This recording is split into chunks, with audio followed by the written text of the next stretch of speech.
جو اللہ کے اس فیصلے پر نظر ثانی کر سکتا ہو، یا کوئی ایسا معجزہ بھیج دے جس سے لوگ ایمان لانے پر مجبور ہو جائیں۔ کہنے کا مطلب یہ ہے کہ اللہ کے سوا کوئی اور فیصلہ کرنے والا تلاش کرو۔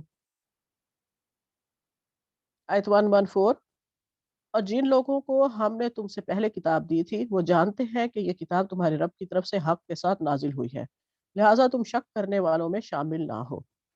تمہارے رب کی بات سچائی اور انصاف کے اعتبار سے کامل ہے، کوئی اس کے فرامین کو تبدیل کرنے والا نہیں ہے، اور وہ سب کچھ سنتا اور جانتا ہے۔ بے شک، یعنی شک کرنے والوں میں شامل نہ ہو، اٹ مینس کہ اکثریت کے پیچھے نہ چلو۔ زیادہ لوگ بھیڑ چال چلنے والے ہوتے ہیں، جن کے پاس اپنا عقل شعور نہیں ہوتا، اور اللہ کی بات سچائی اور انصاف کے اعتبار سے کامل ہے، یعنی کہ قرآن جو ہے وہ سچائی اور عدل پر منحصر ہے۔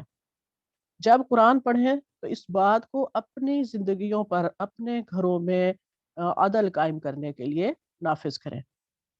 ہر آیت کو اپنی ذات پہ لینا ہے۔ اور اے محمد صلی اللہ علیہ وسلم، اگلی آیت ہے 116، اور اے محمد صلی اللہ علیہ وآلہ وسلم، اگر تم ان لوگوں کی اکثریت کے کہنے پر چلو گے جو زمین میں بستے ہیں تو وہ تمہیں اللہ کے راستے سے بھٹکا دیں گے، وہ تو محض گمان پر چلتے ہیں اور قیاس آرائیاں کرتے رہتے ہیں۔ در حقیقت تمہارا رب زیادہ بہتر جانتا ہے کہ کون اس کے راستے سے ہٹا ہوا ہے اور کون سیدھی راہ پر ہے۔ پھر اگر تم لوگ اللہ کی آیات پر ایمان رکھتے ہو تو جس جانور پر اللہ کا نام لیا گیا ہو اس کا گوشت کھاؤ۔ آخر کیا وجہ ہے کہ تم وہ چیز نہ کھاؤ جس پر اللہ کا نام لیا گیا ہو، حالانکہ جن چیزوں کا استعمال حالت اضطرار کے سوا دوسری تمام حالتوں میں اللہ نے حرام کر دیا ہے، ان کی تفصیل وہ تمہیں بتا چکا ہے۔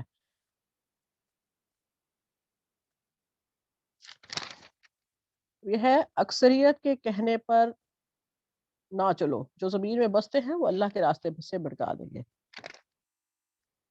کیونکہ جو بھی کوئی طالب حق ہے اس کو یہ نہیں دیکھنا چاہیے کہ دنیا کے بیشتر انسان کس طرف جا رہے ہیں، بلکہ اس کو پوری ثابت قدمی کے ساتھ حق کے راستے پر جمے رہنا چاہیے، چاہے اس راستے پر چلنے کے لیے وہ تنہا ہی کیوں نہ رہ جائے۔ اس کو کسی بھی حال میں مومن کو باطل کے ساتھ گٹھ جوڑ کرنے کی اجازت نہیں ہے، یا اس کی بات ماننے کی یا اس کے راستے پر چلنے کی اجازت نہیں ہے جس پر حق واضح ہو چکا ہو۔ پھر آگے یہ حلال حرام کے بارے میں کہ اللہ کا نام جس پر لیا گیا ہو وہ کھاؤ۔ اب یعنی کہ آپ اپنی مرضی سے حلال کو حرام یا حرام کو حلال نہیں کر سکتے، کہ آپ کہو کہ یہ چیز ہم نے اپنا حرام کر لی ہے اور اس کو ہم نہیں کھاتے، نہیں، یہ حلال ہے، اس کو حرام کرنے کی آپ کو اجازت نہیں ہے۔ اور جو چیزیں اللہ تعالیٰ نے حرام کی ہیں ان کی تفصیل اللہ تعالیٰ نے بتا دی ہے۔ یہ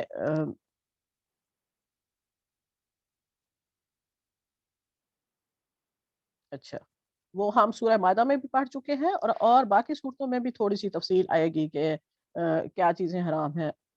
اچھا، باقی ہمارے یہ جو شریعت محمدی ہے، اس میں اللہ تعالیٰ نے حرام چیزوں کے بارے میں بتا دیا ہے اور باقی سب کچھ حلال ہے، لیکن جو دوسری شریعتیں تھیں ان میں اللہ تعالیٰ نے حلال چیزوں کی لسٹ دی تھی اور باقی سب حرام ہوتا تھا۔ یہ ڈفرینس ہے ہماری اور باقی شریعتوں میں۔ آیت نمبر 119، بکثرت لوگوں کا حال یہ ہے کہ علم کے بغیر محض اپنی خواہشات کی بنا پر گمراہ کن باتیں کرتے ہیں۔ ان سے حد سے گزرنے والوں کو تمہارا خب ان حد سے گزرنے والوں کو تمہارا رب خوب جانتا ہے۔ تم کھلے گناہوں سے بھی بچو اور چھپے گناہوں سے بھی۔ جو لوگ گناہ کا اکتساب کرتے ہیں وہ اپنی اس کمائی کا بدلہ پا کر رہیں گے، اور جس جانور کو اللہ کا نام لے کر ذبح نہ کیا گیا ہو اس کا گوشت نہ کھاؤ، ایسا کرنا فسق ہے۔ شیاطین اپنے ساتھیوں کے دلوں میں شکوک و اعتراضات القاء کرتے ہیں تاکہ وہ تم سے جھگڑا کریں، لیکن اگر تم نے ان کی اطاعت قبول کر لی تو یقیناً تم مشرک ہوگے۔ اب اس میں یہ ہے کہ بکثرت لوگ جو ہیں ان کا حال یہ ہے کہ علم کے بغیر محض اپنی خواہشات کی پیروی کرتے ہیں۔ اس لیے کوشش کریں کہ اپنی خواہشات نفس کو اپنے کنٹرول میں رکھیں، حد سے بالکل نہ گزرنے دیں۔ ہلکی پھلکی غلطی کوتاہی ہو جاتی ہے تو اس پر فوراً استغفار کر لیا کریں، اور کھلے گناہوں سے بھی بچنے اور چھپے گناہوں سے بھی بچنے، یعنی کہ اپنی جو تنہائیاں ہیں ان کو بھی پاک رکھیں۔ لوگوں کے سامنے تو عام طور پہ کوئی گناہ نہیں کرتا، بہرحال آج کل تو گناہ بھی کھلم کھلا اور بڑے فخر سے ہو رہے ہیں، لیکن تنہائیوں کو پاک کرنے کی بات ہے۔ اور جو لوگ اور جس جانور کو اللہ کا نام لے کر ذبح نہ کیا گیا اس کا گوشت نہ کھاؤ، یعنی کہ حلال کھانا ہے، ذبیحہ حلال کھانا ہے، حرام ذبیحہ نہیں کھانا۔ اور جس چیز پر اللہ کا نام نہ لیا جائے یقیناً وہ برکت سے اور رحم سے خالی ہوتی ہے۔ اور آج کل تو میڈیکل سائنس بھی کہہ رہی ہے کہ جو ذبیحہ کیا جاتا ہے اس کا بلڈ اس کی شہرگ سے پورا باہر نکل جاتا ہے، سب جراثیم ہر چیز نکل جاتی ہے، اور وہ گوشت پاک ہوتا ہے، صاف ہوتا ہے، یعنی کہ ہم پاک کہیں گے، طیب کہیں گے، لیکن سائنس اس کو صاف کہہ رہی ہے۔ اچھا، آگے یہ ہے کہ شیاطین اپنے ساتھیوں کے دلوں میں شکوک و اعتراضات القا کرتے ہیں تاکہ وہ تم سے جھگڑا کریں، یعنی کہ رسول پاک صلی اللہ علیہ وسلم سے۔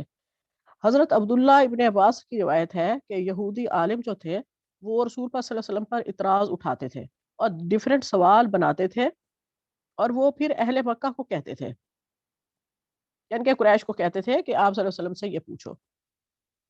اور یہاں جو کیونکہ حلال حرام کی اور جانوروں کی بات ہو رہی ہے، یہاں انہوں نے ایک سوال سکھایا لوگوں کو کہ آخر یہ کیا معاملہ ہے، اللہ جسے مارے تو وہ حرام ہو اور جسے ہم مارے وہ حلال ہو جائے؟ یعنی کہ یہ ٹیڑھی ذہنیت تھی ان لوگوں کی، اہل کتاب کی، جو وہ اہل مکہ کو سوال سکھاتے تھے۔ اس طرح کے سوال گھاڑ کے پیش کر دیں تاکہ عوام کے دلوں میں شک ڈالیں اور انہیں آپ صلی اللہ علیہ وسلم کے ساتھ جھگڑا کرنے کے لیے تیار کریں، یعنی کہ ہتھیار کے طور پہ اس بات کو وہ استعمال کرتے تھے آپ صلی اللہ علیہ وسلم کے ساتھ۔ اوکے، وما علینا الا البلاغ۔ آگے کس کی باری ہے؟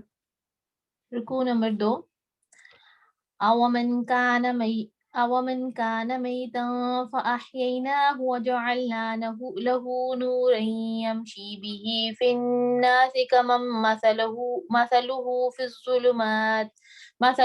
الظلمات ليس بخارج منها كذلك زين للكافرين ما كانوا يعملون۔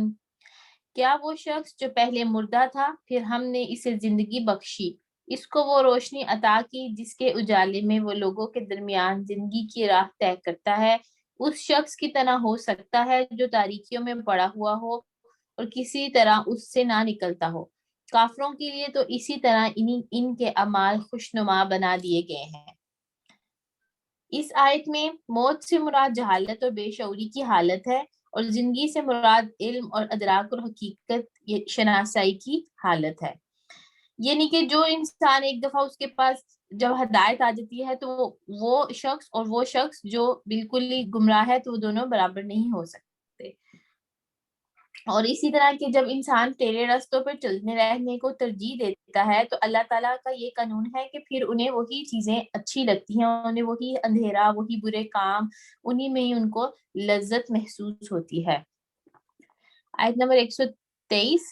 اور اسی طرح ہم نے ہر بستی میں ان کے بڑے بڑے مجرموں کو لگا دیا ہے کہ وہاں اپنے مکر و فریب کا جال پھیلائے، دراصل وہ اپنے فریب کے جال میں آپ پھنستے ہیں مگر انہیں اس کا شعور نہیں ہے۔ جب ان کے سامنے کوئی آیت آتی ہے تو وہ کہتے ہیں ہم نہ مانیں گے جب تک کہ وہ چیز ہم کو خود نہ دے دی جائے جو اللہ کے رسولوں کو دی گئی ہے۔ اللہ زیادہ بہتر جانتا ہے کہ اپنی پیغمبری کا کلام کس سے لے اور کس طرح لے۔ قریب ہے وہ وقت جب یہ مجرم اپنی مکاریوں کی پاداش میں اللہ کے ہاں ذلت اور سخت عذاب سے دوچار ہوں گے۔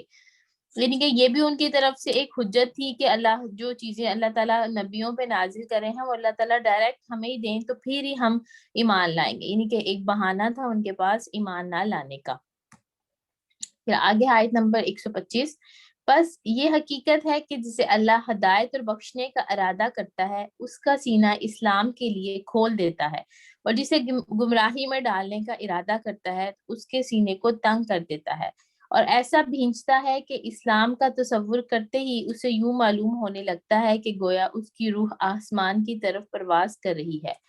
اس طرح اللہ حق سے فرار اور نفرت کی ناپاکی ان لوگوں پر مسلط کر دیتا ہے جو ایمان نہیں لاتے، حالانکہ یہ راستہ تمہارے رب کا سیدھا راستہ ہے، اس کے نشانات ان لوگوں کے لیے واضح کر دیے گئے ہیں جو نصیحت قبول کرتے ہیں، ان کے لیے ان کے رب کے پاس سلامتی کا گھر ہے اور وہ ان کا سرپرست ہے اس صحیح طرز عمل کی وجہ سے جو انہوں نے اختیار کیا ہے۔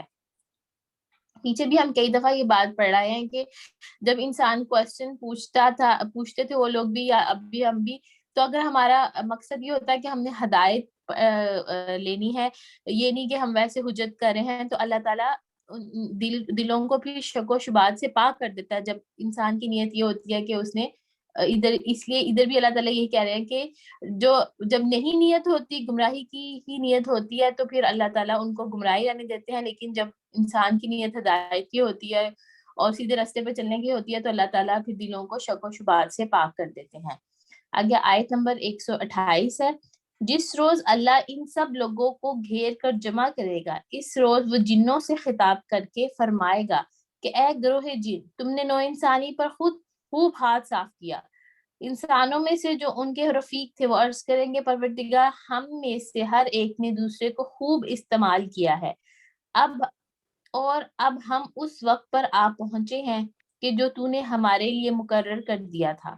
اللہ فرمائے گا اچھا اب آگ تمہارا ٹھکانہ ہے، اس میں تم ہمیشہ رہو گے، اس سے بچیں گے صرف وہی جنہیں اللہ بچانا چاہے گا، بے شک تمہارا رب دانا اور علیم ہے۔ دیکھو اس طرح ہم آخرت میں ظالموں کو ایک دوسرے کا ساتھی بنائیں گے اس کمائی کی وجہ سے جو دنیا میں ایک دوسرے کے ساتھ مل کر وہ کرتے تھے۔ ادھر بھی پچھلی رکوع میں ہم نے پڑھا تھا کہ جن انسان بھی ہوتے ہیں اور جن جو ہیں وہ جنات بھی، وہ شیطان بھی ہوتے ہیں، یہاں جنات سے مراد اس رکوع میں شیاطین ہیں۔ تو یہاں پہ وہ یہی ہے کہ وہ ایک دوسرے سے مطلب ہم نے فائدہ اٹھایا، اس کا مطلب یہی ہے کہ ایک دوسرے کو فریب میں مبتلا کر کے اپنی خواہشات ایک شخص دوسرے سے پوری کرتے رہے وہ، اور پھر برائی کے کاموں میں ایک دوسرے کی مدد کرنا اور پھر اسی کو خوشنما بنا کر پیش کرنا۔ تو پھر اللہ تعالیٰ کہہ رہے ہیں کہ پھر اسی وجہ سے اب ادھر مل کے رہتے تھے، مل کے برے کام کرتے تھے، اب ادھر بھی جہنم میں بھی اکٹھے ایک دوسرے کا آپ لوگوں کو ساتھی بنائے کہ ان چیزوں کی وجہ سے جو آپ وہاں پہ کرتے رہے۔ صدق اللہ العظیم۔ اس لیے نیک سارے ساتھیوں کی دعا کرتے رہنا چاہیے، بالکل اور یہاں دنیا میں بھی اچھے لوگوں کے ساتھ بیٹھنا چاہیے تاکہ آخرت میں پھر انہی کے ساتھ اٹھایا جائے۔ باجی یہ 7واں سپارہ ہے کہ 8واں؟ نہیں یہ 8واں ہے سپارہ، اچھا 8ویں سپارے کا اب تیسرا رکوع شروع ہو رہا ہے۔ اچھا صحیح، میں نا بچیاں ناشتہ لیندی پئی ساں تے او یا معاشر الجن یہاں سے شروع ہوگا۔ أعوذ بالله من الشيطان الرجيم يا معشر الجن والإنس لم يأتكم رسول منكم يقصون عليكم آياتي وينذرونكم لقاء يومكم هذا 130 نمبر آیت ہے۔ اے جنوں اور انسانوں کی جماعت، کیا تمہارے پاس تم ہی میں سے پیغمبر نہیں آتے رہے جو میری آیتیں تم کو پڑھ پڑھ کر سناتے اور اس دن کے سامنے آ موجود ہونے سے ڈراتے تھے؟ وہ کہیں گے کہ اے پروردگار ہمیں اپنے گناہوں کا اقرار ہے اور ان لوگوں کو دنیا کی زندگی نے دھوکے میں ڈال رکھا تھا، اب خود اپنے اوپر گواہی دی کہ کفر کرتے تھے۔ اے محمد صلی اللہ علیہ وسلم، یہ جو پیغمبر آتے رہے اور کتابیں نازل ہوتی رہیں تو اس لیے کہ تمہارا پروردگار ایسا نہیں بستیوں کو ہلاک کر دے اور وہاں کے رہنے والوں کو کچھ بھی خبر نہ ہو، اور سب لوگوں کے بالحاظ اعمال درجے مقرر ہے، اور جو کام یہ لوگ کرتے ہیں اللہ ان سے بے خبر نہیں ہے۔ 132 نمبر آیت ہے۔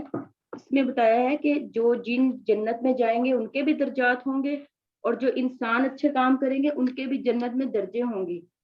ایک روایت میں آتا ہے کہ جنت کے 100 درجے ہیں، ایک درجے اور دوسرے درجے کے درمیان اتنا ہی فاصلہ ہے جتنا زمین اور آسمان کے درمیان۔ بعض روایات میں یہ ہے کہ جنت کے اتنے درجے ہیں جتنے قرآن پاک کی آیات ہیں۔ ایک آیت سیکھنے کا یعنی درجہ بتایا ہے کہ جتنی آیات ہمیں یاد ہوں گی اتنا ہمارے درجات بھی بلند ہوں گے۔ لیکن اس سے مراد صرف یہ نہیں حفظ کرنا نہیں ہے، بلکہ یہ ہے کہ قرآن پاک انہوں نے جو سینے میں محفوظ کیا ہے اور پھر ان کے عمل کا حصہ بنتا گیا، یعنی جو ہمیں معلوم ہوتا ہے ہم اس کے مطابق عمل بھی کرتے ہیں یا نہیں، اس عمل کی وجہ سے درجات بلند ہوں گے۔ بے شک۔ آگے ہے 133 نمبر آیت ہے، اور تمہارا پروردگار بے پرواہ اور صاحب رحمت ہے، اگر چاہے تو اے بندو تمہیں نابود کر دے اور تمہارے بعد جن لوگوں کو چاہے تمہارا جانشین بنا دے، جیسا تم کو بھی دوسرے لوگوں کی نسل سے پیدا کیا ہے، یعنی جیسے ایک جنریشن ختم ہو جاتی ہے اور پھر دوسری آتی، وہی اس سے مراد ہے یہاں بھی۔ آگے ہے 134 نمبر آیت، کچھ شک نہیں کہ جو وعدہ تم سے کیا جاتا ہے وہ آنے والا ہے، اور تم اللہ کو مغلوب نہیں کر سکتے۔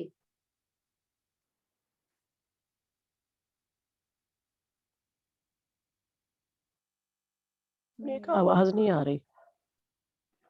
ابھی ایک منٹ، یعنی کہ اللہ تعالیٰ اس میں 133 میں اللہ میاں نے فرمایا ہے کہ لوگ یعنی جیسے نافرمانیاں کرتے ہیں تو اللہ تعالیٰ اس پہ اسی وقت پکڑ بھی نہیں کرتے، ان کو مہلت دیتے ہیں کہ ہم نیک عمل کریں۔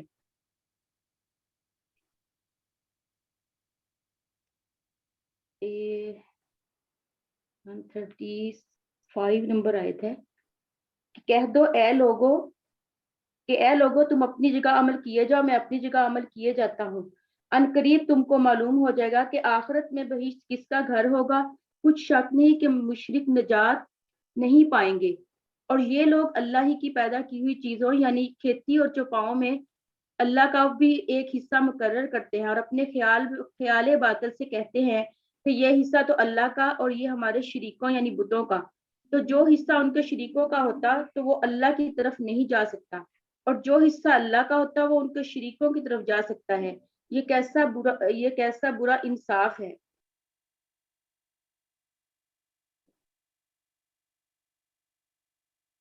یہ اس میں یعنی وہ لوگ غیر اللہ کے نام پر جانوروں کو چوپاؤں کو وقف کر دیتے تھے، یعنی کچھ فی سبیل اللہ اور کچھ بتوں کی نظر کرتے تھے، جو حصہ ان کے بتوں کا ہوتا تھا وہ اللہ کے حصے میں شامل نہیں ہو سکتا تھا، اور اللہ کے نام پر جو ہوتا تھا وہ غریبوں میں تقسیم کرتے تھے، اگر اللہ کے نام والے حصہ میں کوئی کمی کوئی نقص رہ جاتا اس کو پورا نہ کرتے، اگر بتوں کے حصہ میں کوئی کمی رہتی تو وہ پورا کرتے، یعنی کوئی پیداوار ناقص ہوتی یا کچھ بھی ہوتا یا کوئی جانور مر جاتا تو اس نقصان کو وہ پورا کرتے تھے اور غریبوں کا حصہ کا بھی اپنے بتوں کی طرف ڈال دیتے تھے۔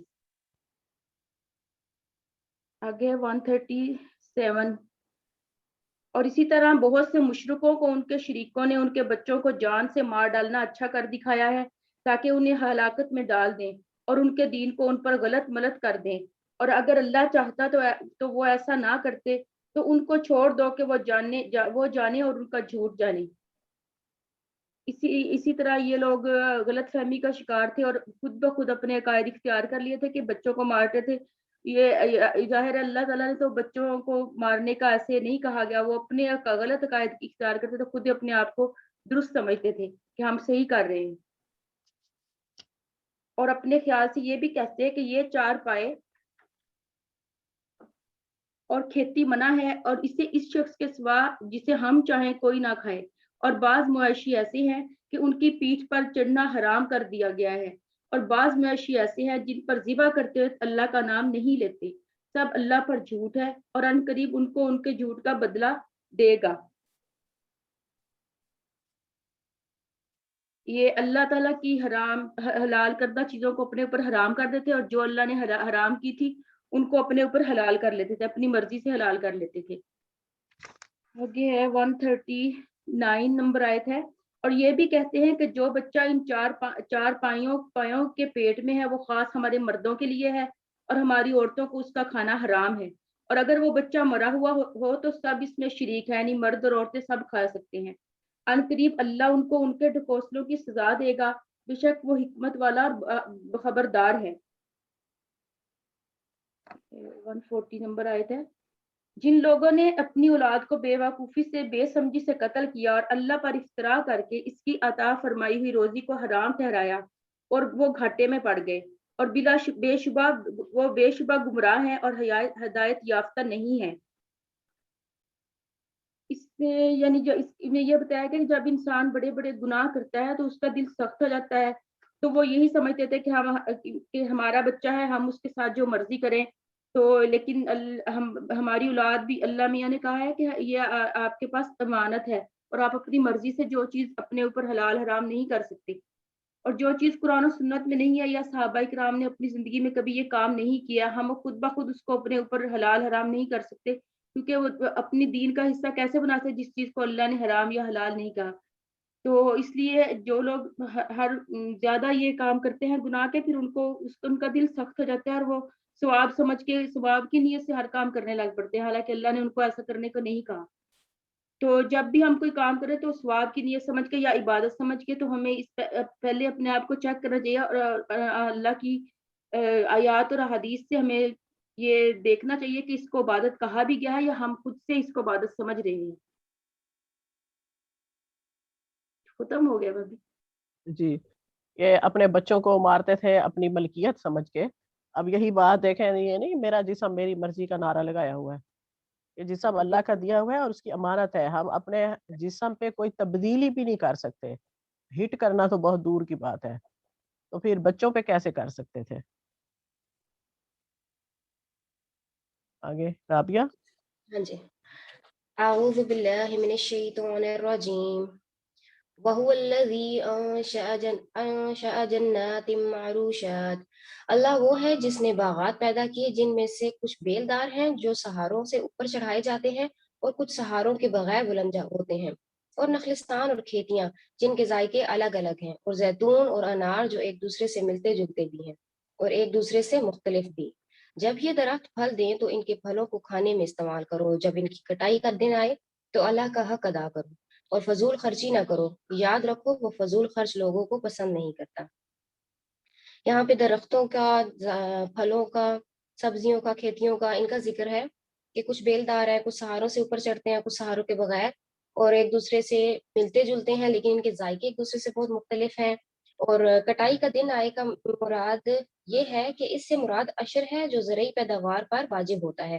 مکی زندگی میں اس کی کوئی خاص شرح مقرر نہیں تھی، بلکہ جب کٹائی کا وقت آتا تو کھیتی کے مالک پر فرض تھا کہ جو فقراء اس وقت موجود ہوں ان کو اپنی صوابدیدہ کے مطابق دے دیا کرے۔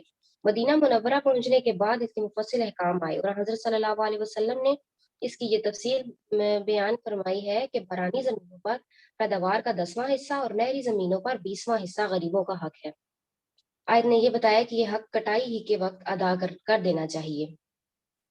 آیت نمبر 142، اور چوپایوں میں سے اللہ نے وہ جانور بھی پیدا کیے ہیں جو بوجھ اٹھاتے ہیں اور وہ بھی جو زمین سے لگے ہوئے ہوتے ہیں۔ اللہ نے جو رزق تمہیں دیا اس میں سے کھاؤ اور شیطان کے نقش قدم پر نہ چلو، یقین جانو وہ تمہارے لیے کھلا دشمن ہے۔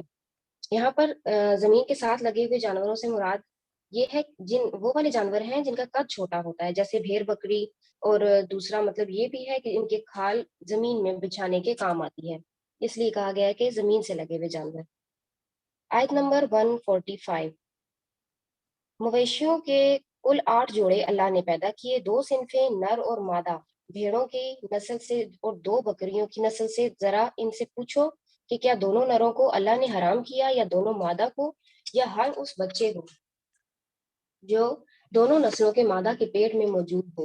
اگر تم سچے ہو تو کسی علمی بنیاد پر مجھے جواب دو۔ اس کا مطلب یہ ہے کہ کچھ لوگ کبھی نر جانور کو حرام قرار دیتے تھے، کبھی مادہ کو، حالانکہ اللہ تعالیٰ نے یہ جوڑے پیدا کرتے وقت نہ نر کو حرام کیا تھا نہ مادہ کو۔ اب تم ہی بتاؤ کہ اگر نر ہونے کی وجہ سے کوئی جانور حرام ہوتا تو ہمیشہ نر ہی حرام ہونا چاہیے، اور اگر مادہ ہونے کی وجہ سے حرمت آتی ہے تو ہمیشہ مادہ ہی حرام ہونی چاہیے، اور اگر کسی مادہ کے پیٹ میں ہونے کی وجہ سے حرمت آتی ہے تو پھر بچہ نر ہو یا مادہ ہر صورت میں حرام ہونا چاہیے۔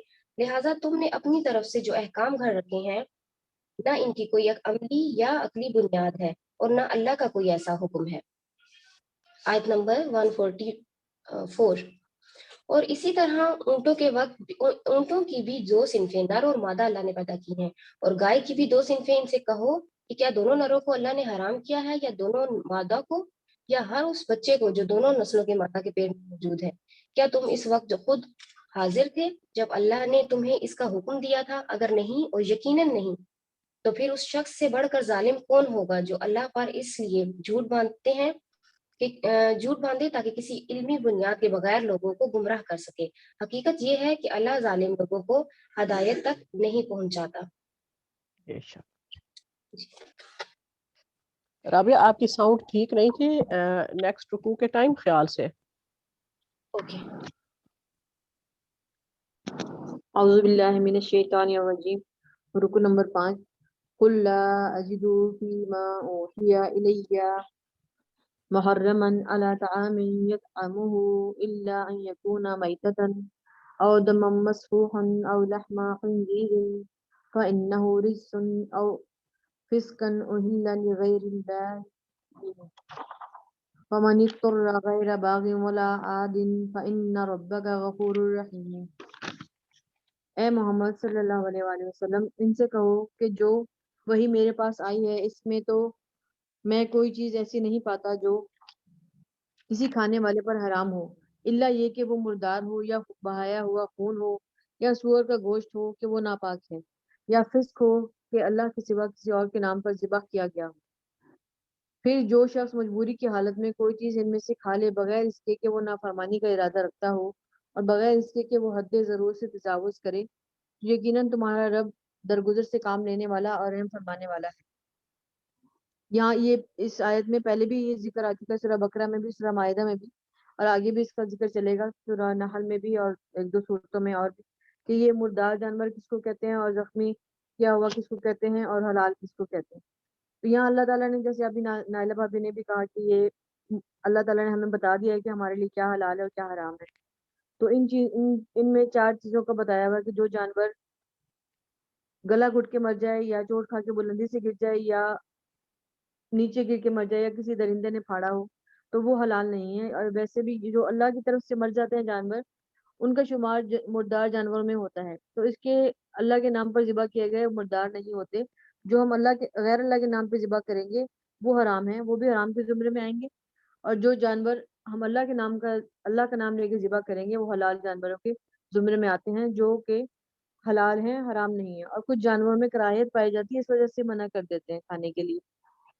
آیت نمبر 146۔ اور جن لوگوں نے یہودیت اختیار کی ان پر ہم نے سب ناخن والے جانور حرام کر دیے تھے، اور گائے اور بکری کی چربی بھی، بجز اس کے جو ان کی پیٹھ یا ان کی آنتوں سے لگی ہوئی ہو یا ہڈی سے لگی رہ جائے۔ یہ ہم نے ان کی سرکشی کی سزا انہیں دی تھی، اور یہ جو کچھ ہم کہہ رہے ہیں بالکل سچ کہہ رہے ہیں۔ اب اگر وہ تمہیں جھٹلائیں تو ان سے کہہ دو کہ تمہارے رب کا دامن رحمت وسیع ہے، اور مجرموں سے اس کے عذاب کو پھیرا نہیں جا سکتا۔ یہاں حضرت یعقوب علیہ السلام کا بھی ذکر ہے کہ جب انہوں نے کچھ چیزیں اپنے لیے انہوں نے کھانی چھوڑ دی تھی تو ان کے اولاد نے بھی کھانی چھوڑ دی، تو اس کے بعد بنی اسرائیل نے وہ چیزیں اپنے اوپر حرام کر لی تھی۔ ان کا بھی ذکر آ گیا ہے کہ اونٹ اور خرگوش جو ہے وہ انہوں نے اپنے اوپر حرام کر لیا تھا، جو کہ اللہ تعالیٰ نے حلال لکھا ہوا تھا ان کے لیے۔ آیت نمبر 147۔ یہ مشرک لوگ تمہاری ان باتوں کا جواب ضرور کہیں گے، اگر اللہ چاہتا تو نہ ہم شرک کرتے اور نہ ہمارے باپ دادا اور نہ ہم کسی چیز کو حرام ٹھہراتے۔ ایسی ہی باتیں بنا کر ان سے پہلے کے لوگوں نے بھی حق کو جھٹلایا تھا، یہاں تک کہ آخرکار ہمارے عذاب کا مزہ انہوں نے چکھ لیا۔ ان سے کہو کہ تمہارے پاس کوئی علم ہے جسے ہمارے سامنے پیش کر سکو، تو تم محض گمان پر چل رہے ہو اور نری قیاس آرائیاں کرتے ہو۔ پھر کہو تمہاری اس حجت کے مقابلے میں حقیقت رس حجت تو اللہ کے پاس ہے، بے شک اگر اللہ چاہتا تو تم سب کو ہدایت دے دیتا۔ ان سے کہو لاؤ اپنے وہ گواہ جو اس بات کی شہادت دیں کہ اللہ ہی نے ان چیزوں کو حرام کیا ہے، پھر اگر وہ شہادت دے دیں تو تم ان کی شہادت نہ دینا، اور ہرگز ان لوگوں کی خواہشات کے پیچھے نہ چلنا جنہوں نے ہماری آیات کو جھٹلایا ہے اور جو آخرت کے منکر ہیں، اور جو دوسروں کو اپنے رب کا ہمسر بناتے ہیں۔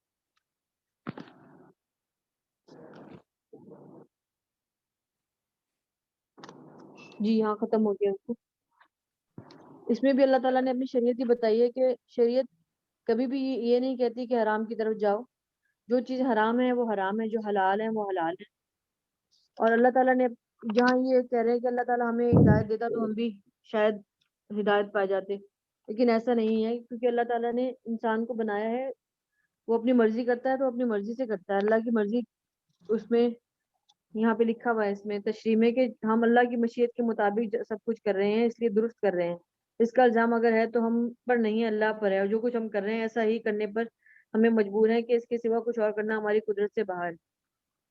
اپنا عذر یہی پیش کرتے ہیں تو ہم اپنی مرضی سے کچھ نہیں کر رہے۔ جی اعوذ باللہ من الشیطان الرجیم، بسم اللہ الرحمن الرحیم، قل تعالوا اتلو ما حرم ربکم علیکم الا تشرکوا به شیئا وبالوالدین احسانا۔ اے محمد صلی اللہ علیہ وسلم، ان سے کہو کہ آؤ میں تمہیں سناؤں تمہارے رب نے تم پر کیا پابندیاں عائد کی ہیں، اور یہ کہ اس کے ساتھ کسی کو شریک نہ کرو۔ اس آیت میں یہ بتایا گیا ہے کہ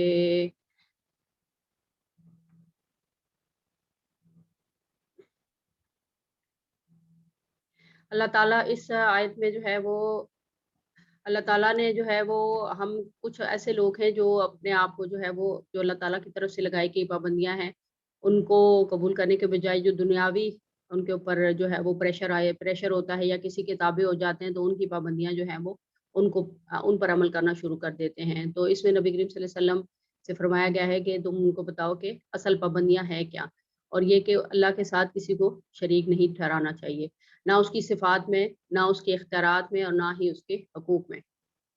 اور والدین کے ساتھ نیک سلوک کرو، اور اپنی اولاد کو مفلسی کے ڈر سے قتل نہ کرو، ہم تمہیں بھی رزق دینے والے ہیں اور ان کو بھی دیں گے۔ یہ تو ہم کافی پیچھے پڑ چکے ہیں کہ ہمارے جو دنیاوی حق ہیں ان میں سب سے پہلا حق ہمارا جو حقوق ہیں اس میں سب سے پہلا حق ہمارے والدین کا ہے، یعنی ہمیں اللہ کے بعد جو سب سے زیادہ جس کی اطاعت اور جن کا حکم ماننے کا ہے وہ اللہ والدین ہیں ہمارے ساتھ۔ اور بے شرمی کی باتوں کے قریب نہ جاؤ، خواہ وہ کھلی ہوں یا چھپی ہوئی ہوں، اور نہ کسی جان کو جس سے اللہ نے محترم ٹھہرایا ہو ہلاک کرو مگر حق کے ساتھ۔ یہ باتیں ہیں جن کی ہدایت اس نے تمہیں کی ہے، شاید تم سمجھ لو، اور یہ کہ یتیم کے مال کے قریب نہ جاؤ مگر ایسے طریقے سے جو بہترین ہو، یہاں تک کہ وہ اپنی سن رشد تک پہنچ جائے۔ یہاں جو مال کا وہ انسانی جان کو جو ہے وہ اللہ اس کا ہے کہ ان کو ہلاک نہ کرو، اس میں قرآن مجید میں 3 طرح کی صورتیں آئی ہیں کہ جس میں کسی انسان کو جو ہے وہ قتل کیا جا سکتا ہے۔ ایک تو یہ ہے کہ جیسے کبھی کبھار انسان اس کا دوسرے انسان سے قتل ہو جاتا ہے تو اس پر قصاص جو ہے وہ جس نے قتل کیا اس پر قصاص واجب ہو جاتا ہے۔ دوسرا یہ ہے کہ ایسا شخص کو قتل کرنا جو ہے وہ جائز ہے جس کے ساتھ جو ہے وہ جو دین کی راہ میں رکاوٹ پیدا کرنے کا سبب ہو، اس سے جنگ کی جا سکتی ہے۔ اور ایک ایسے شخص کو بھی قتل کیا جا سکتا ہے یا اس کے ساتھ جنگ کی جا سکتی ہے جو اسلامی نظام حکومت کو الٹنے کی صحیح کرے، یعنی بغاوت پھیلانے کی کوشش کرے۔ یہ تو قرآن میں ہے۔ اس کے علاوہ 2 اور بھی حکم آئے ہیں، جو ایک تو یہ ہے کہ شادی جو نبی کریم صلی اللہ علیہ وسلم نے جو حدیث میں 2 صورتیں بتائی ہیں، ایک تو ہے کہ شادی شدہ ہونے کے باوجود بھی زنا کرے، اور 5ویں صورت میں بھابھی آپ میری تھوڑی سی ہیلپ کیجیے گا کہ یہ لکھا ہوا ہے کہ یہ جو ارتداد اور خروج از جماعت کا مرتکب ہو، اس کا مطلب کیا ہے؟ مجھے نہیں سمجھ آئی اس بات کا۔ اس کا مطلب یہ ہے کہ وہ اپنی مرضی سے اسلام لایا لیکن اس نے پھر اسلام کو چھوڑ دیا، مرتد اوکے، جو ہے تو وہ ٹھیک واجب القتل ہے۔ ٹھیک ٹھیک ٹھیک۔ نہیں بھابھی، تو وہ پھر اگر ہمارے معاشرے میں ایسے کئی لوگ کرتے ہوں گے جو اسلام قبول کر کے، تو کیا پھر ان کو قتل کرنا جائز ہوگا؟ جی جی، اسے قتل کیا جا سکتا ہے، مرتد کو قتل کیا جا سکتا ہے، لیکن ہمارے معاشرے میں یہ کام ہو گیا ہے کہ الزام تراشیاں اور جھوٹ بھی ساتھ چل رہے ہیں، اچھا۔ خالص نیت تو کسی کی ہوتی بھی نہیں ہے۔ اب چاہے وہ جیسے شاتم رسول کو قتل کرنا واجب ہے، اب ہوں، لوگ جھوٹ بول کے بھی کہتے ہیں کہ یہ شاتم رسول ہے، اس کو مار ڈالو۔ ہاں، تو سچ اور جھوٹ کو الگ کرنا مشکل ہاں، ہوگا۔ سچ اور جھوٹ میں تمیز مشکل ہو گئی ہے، صحیح۔ ورنہ اتنے یہ بیان دونوں باتیں قتل ہے۔ اتنے بیان آ جاتے ہیں ایک دن میں کہ ہمیں سمجھ نہیں آتی کہ کون سچ بول رہا ہے اور یہ۔ سچ ہے۔ بہرحال یہ ارتداد اور خروج جماعت کا مطلب یہ ہے جو اسلام لایا اور مرتد ہو گیا اور اس نے جماعت کو چھوڑ دیا، یعنی کہ مسلمانوں کی جماعت کو چھوڑ دیا۔ جب ٹھیک، یہ لوگ واپس اپنی جماعت میں کہیں جاتے ہیں تو یہ اسلام کے لیے خطرہ ہوتے ہیں، بالکل بالکل، اس صحیح وجہ صحیح۔ سے ان کو مارنے کا حکم ہے۔ صحیح. اور ناپ تول میں پورا انصاف کرو. ہر شخص پر ذمہ داری کا ہر شخص پر ذمہ داری کا اتنا ہی بار رکھتے ہیں جتنا اس کے امکان میں ہو.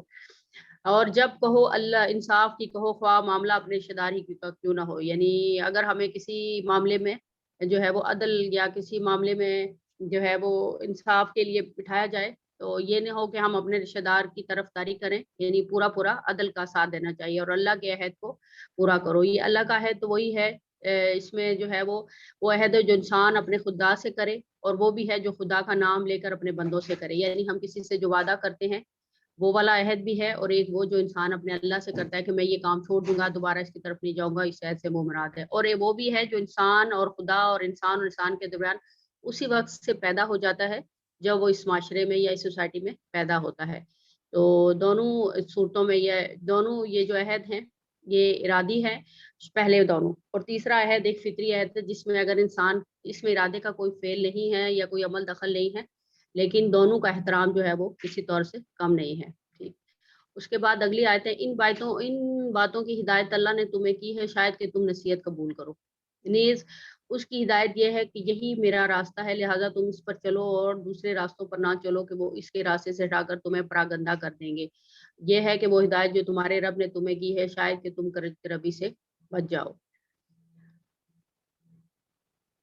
پھر ہم نے موسیٰ کو کتاب عطا کی تھی جو بھلائی کی روش اختیار کرے. انسان پر نعمت کی تکمیل اور ہر ضروری چیز کی تفصیل سراسر ہدایت اور رحمت تھی، اس لیے بنی اسرائیل کو دی گئی تھی کہ شاید لوگ اپنے رب کی ملاقات پر ایمان لے آئیں. یعنی اس میں پھر وہی حضرت موسیٰ علیہ السلام کو جو کتاب دی گئی ہے اس میں جو ہے وہ انسان کے اوپر اللہ تعالیٰ نے بنی اسرائیل کی قوم پر جتنی بھی نعمتیں دی تھی اس کی تفصیل ہے، اور اس کے اندر سراسر ان کو ہدایت اور ان کے لیے رحمت تھی، تاکہ وہ لوگ ان کو اس بات پر یقین ہو کہ جب ان کا آخرت کا دن آئے گا تو اور ہماری اللہ تعالیٰ سے ملاقات ہوگی تو اس خوف سے لوگ جو ہے وہ ہدایت پر ہیں. صدق اللہ العظیم. اچھا، اس میں جو 8ویں نمبر پہ تھا نا، اور جب بات کہو انصاف کی کہو خواہ معاملہ اپنی رشتہ داری کا ہی کیوں نہ ہو، تو آیات کو اپنے اوپر لیا کریں. اب مثلا اگر آپ کی والدہ قصوروار ہے اور آپ کی بھابھی کو کچھ ایسا ویسا ہوا ہے، کوئی بات ہوئی ہے، تو اپنی ماں کا ساتھ دینے کا آپ کو حکم نہیں ہے. آپ حق بالکل کا بھابھی، ساتھ دیں گے چاہے کوئی بھی ہو. جی بالکل بھابھی، یہ کئی دفعہ میرے ساتھ ہوتا ہے. میں اپنی امی کو بھی اس نہیں بات پہ کیا کریں. بولتی ہوں. میں بولتی ہوں کہ امی اس جگہ آپ غلط ہیں، کیونکہ وہ ایج کی وجہ سے مائیں جو ہوتی ہیں نا تھوڑی جذباتی زیادہ ہو جاتی ہیں. تو اب ہم ان کو سمجھاتے ہیں لیکن پھر وہ ناراض بھی بہت ہو جاتی ہیں. اس چیز پہ بھی بڑا ہوتا ہے کہ ماں باپ کی پھر لیکن ناراضگی اگر نہیں اچھے ہوگی. الفاظ میں سمجھایا جائے تو مائیں ناراض نہیں ہوں گی، اور ہاں اپنی اب اولاد سے تو ویسے بھی نہیں ہوتی، نہیں، اب ہم بظاہر دور ہو گئے ہوتی نا، ہیں. دور ہے نا، تو اب ہماری باتیں اتنی بری نہیں لگتی، اس لیے ہم سمجھا لیتے ہیں ان کو. ہاں جی، یعنی کہ قربا پروری کی ہرگز اجازت نہیں ہے اسلام میں. بالکل بالکل صحیح. حق بات کہیں. ہاں، نیکسٹ. صحیح. اعوذ باللہ من الشیطان الرجیم وَهَذَا کتاب انزلناہ مبارک فاتبعوہ واتقوا لعلکم ترحمون. اور اسی طرح ایک کتاب ہم نے نازل کی ہے، ایک برکت والی کتاب، بس تم اس کی پیروی کرو اور تقوی کی روش اختیار کرو. بعید نہیں کہ تم پر رحم کیا جائے. اب تم یہ نہیں کہہ سکتے کہ کتاب تو ہم سے پہلے کے 2 گروہوں کو دی گئی تھی اور ہم کو کچھ خبر نہ تھی کہ وہ کیا پڑھتے اور پڑھاتے تھے، یعنی یہودیوں کی اور زبور اور تورات. اور اب تم یہ بہانہ بھی نہیں کر سکتے کہ اگر ہم پر کتاب نازل کی گئی ہوتی تو ہم ان سے زیادہ راست رو ثابت ہوتے. تمہارے پاس تمہارے رب کی طرف سے ایک دلیل روشن اور ہدایت اور رحمت آ گئی ہے. اب اس سے بڑھ کر ظالم کون ہوگا جو اللہ کی آیات کو جھٹلائے اور ان سے منہ موڑے. جو لوگ ہماری آیات سے منہ موڑتے ہیں انہیں اس روگردانی کی پاداش میں ہم بدترین سزا دے کر رہیں گے. کیا اب لوگ اس کے منتظر ہیں کہ ان کے سامنے فرشتے آ کھڑے ہوں، یا تمہارا رب خود آ جائے، یا تمہارے رب کی بعض سری نشانیاں نمودار ہو جائیں؟ جس روز تمہارے رب کی بعض مخصوص نشانیاں نمودار ہو جائیں گی، پھر کسی ایسے شخص کو اس کا ایمان کچھ فائدہ نہ دے گا جو پہلے ایمان نہ لایا ہو. یعنی آثار قیامت یا عذاب یا کوئی اور ایسی نشانی جو حقیقت کی بالکل پردہ کشائی کر دینے والی ہو، اور جس کے ظاہر ہونے کے بعد امتحان و آزمائش کا اور کوئی سوال باقی نہ رہے. یعنی قریب المرگ کے اگر ایمان لائے تو پھر موت کے ڈر سے یا پھر جان کنی کے حالت میں جو ایمان لائے گا اس کا ایمان قبول نہ کیا جائے گا، یا جس نے اپنے ایمان میں کوئی بھلائی نہ کمائی ہو، اے نبی صلی اللہ علیہ وسلم ان سے کہہ دو کہ اچھا تم انتظار کرو، ہم بھی انتظار کرتے ہیں۔ جن لوگوں نے اپنے دین کو ٹکڑے ٹکڑے کر دیا اور گروہ گروہ بن گئے، یقیناً ان سے تمہارا کچھ واسطہ نہیں، ان کا معاملہ تو اللہ کے سپرد ہے، وہی ان کو بتائے گا کہ انہوں نے کیا کچھ کیا ہے۔ جو اللہ کے حضور نیکی لے کر آئے گا اس کے لیے 10 گنا اجر ہے، اور جو بدی لے کر آئے گا اس کو اتنا ہی بدلہ دیا جائے گا جتنا اس نے قصور کیا ہے، اور کسی پر ظلم نہ کیا جائے گا۔ یہاں اللہ تعالیٰ کہہ رہے ہیں کہ جو نیکی تم کرتے ہو اس کا گناہ 10 گنا یا اس سے بھی زیادہ میں اپنی طرف سے دوں گا، اور جس نے قصور کیا ہے، جو کوئی ظلم کیا ہے، اس کا بدلہ اتنا ہی ہوگا جس کا اس نے قصور کیا ہے۔ اے نبی صلی اللہ علیہ وسلم کہو میرے رب نے بالیقین مجھے سیدھا راستہ دکھا دیا ہے، بالکل ٹھیک دین جس میں کوئی ٹیڑھ نہیں، ابراہیم علیہ السلام کا طریقہ جسے ایک سو ہو کر اس نے اختیار کیا تھا اور وہ مشرکوں میں سے نہ تھا۔ کہو میری نماز، میرے تمام مراسم عبودیت، میرا جینا اور میرا مرنا سب کچھ اللہ رب العالمین کے لیے ہے، جس کا کوئی شریک نہیں، اسی کا مجھے حکم دیا گیا ہے اور سب سے پہلے سر اطاعت جھکانے والا میں ہوں۔ کہو کیا میں اللہ کے سوا کوئی اور رب تلاش کروں، حالانکہ وہی ہر چیز کا رب ہے، ہر شخص جو کچھ کماتا ہے اسی کا ذمہ دار وہ خود ہے، کوئی بوجھ اٹھانے والا دوسرے کا بوجھ نہیں اٹھاتا، پھر تم سب کو اپنے رب کی طرف پلٹنا ہے، اس وقت وہ تمہارے اختلافات کی حقیقت تم پر کھول دے گا۔ یعنی اللہ تعالیٰ لا یکلف اللہ نفسا الا وسعها، جس کا وہ ہے مفہوم ہے کہ کسی دوسرے کا بوجھ کوئی نہیں اٹھائے گا، اور اس کو جتنا اٹھانے کا جو اس کی طاقت ہے اس کی طاقت سے بڑھ کر اللہ تعالیٰ کسی پر بوجھ نہیں ڈالے گا۔ ہر شخص جو کچھ کماتا ہے اس کا ذمہ دار وہ خود ہے، کوئی بوجھ اٹھانے والا دوسرے کا بوجھ نہیں اٹھاتا، پھر تم سب کو اپنے رب کی طرف پلٹنا ہے، اس وقت وہ تمہارے اختلافات کی حقیقت تم پر کھول دے گا۔ وہی ہے جس نے تم کو زمین کا خلیفہ بنایا اور تم میں سے بعض کو بعض کے مقابلے میں زیادہ بلند درجے دیے، تاکہ جو کچھ تم کو دیا ہے اس میں تمہاری آزمائش کرے، بے شک تمہارا رب سزا دینے میں بھی بہت تیز ہے اور بہت درگزر کرنے اور رحم فرمانے والا بھی ہے۔ صدق اللہ العظیم۔ بے شک اس میں ایک آیت ہے یہ قل ان صلاتی و نسکی و محیای و مماتی للہ رب العالمین لا شریک لہ و بذالک امرت وانا اول المسلمین۔ یہ آیت پوری کی پوری اسلام ہے، پوری زندگی انسان کی، یہ اس کی تشریح ہے ادخلوا السلم کافہ، ان کے پورے اسلام میں داخل ہو جاؤ، جینا مرنا تمام عبودیت نماز ہر چیز اللہ رب العالمین کے لیے۔ بے شک جی جی السلام علیکم۔ سورہ الاعراف اور رکوع نمبر 8۔ بسم اللہ الرحمن الرحیم، شروع اللہ کے نام سے جو بہت مہربان نہایت رحم کرنے والا ہے۔ الف لام میم صاد، آیت نمبر 1 ہے، یہ حروف مقطعات ہیں۔ نیکسٹ آیت نمبر 2، کتاب انزل الیک، یہ ایک کتاب ہے جو آپ کے پاس اس لیے بھیجی گئی ہے کہ آپ اس کے ذریعے سے ڈرائیں، سو آپ کے دل میں اس سے بالکل تنگی نہ ہو، اور نصیحت ہے ایمان والوں کے لیے۔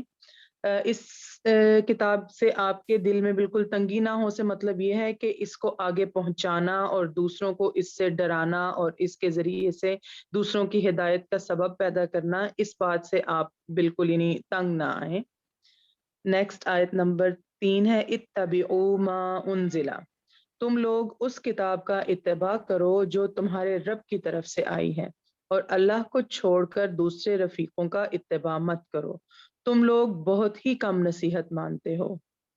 آیت نمبر 4، وَكَم مِّن قَرْيَةٍ، اور بہت بستیوں کو ہم نے تباہ کر دیا اور ان پر ہمارا عذاب رات کے وقت پہنچا یا ایسی حالت میں کہ وہ دوپہر کے وقت آرام میں تھے۔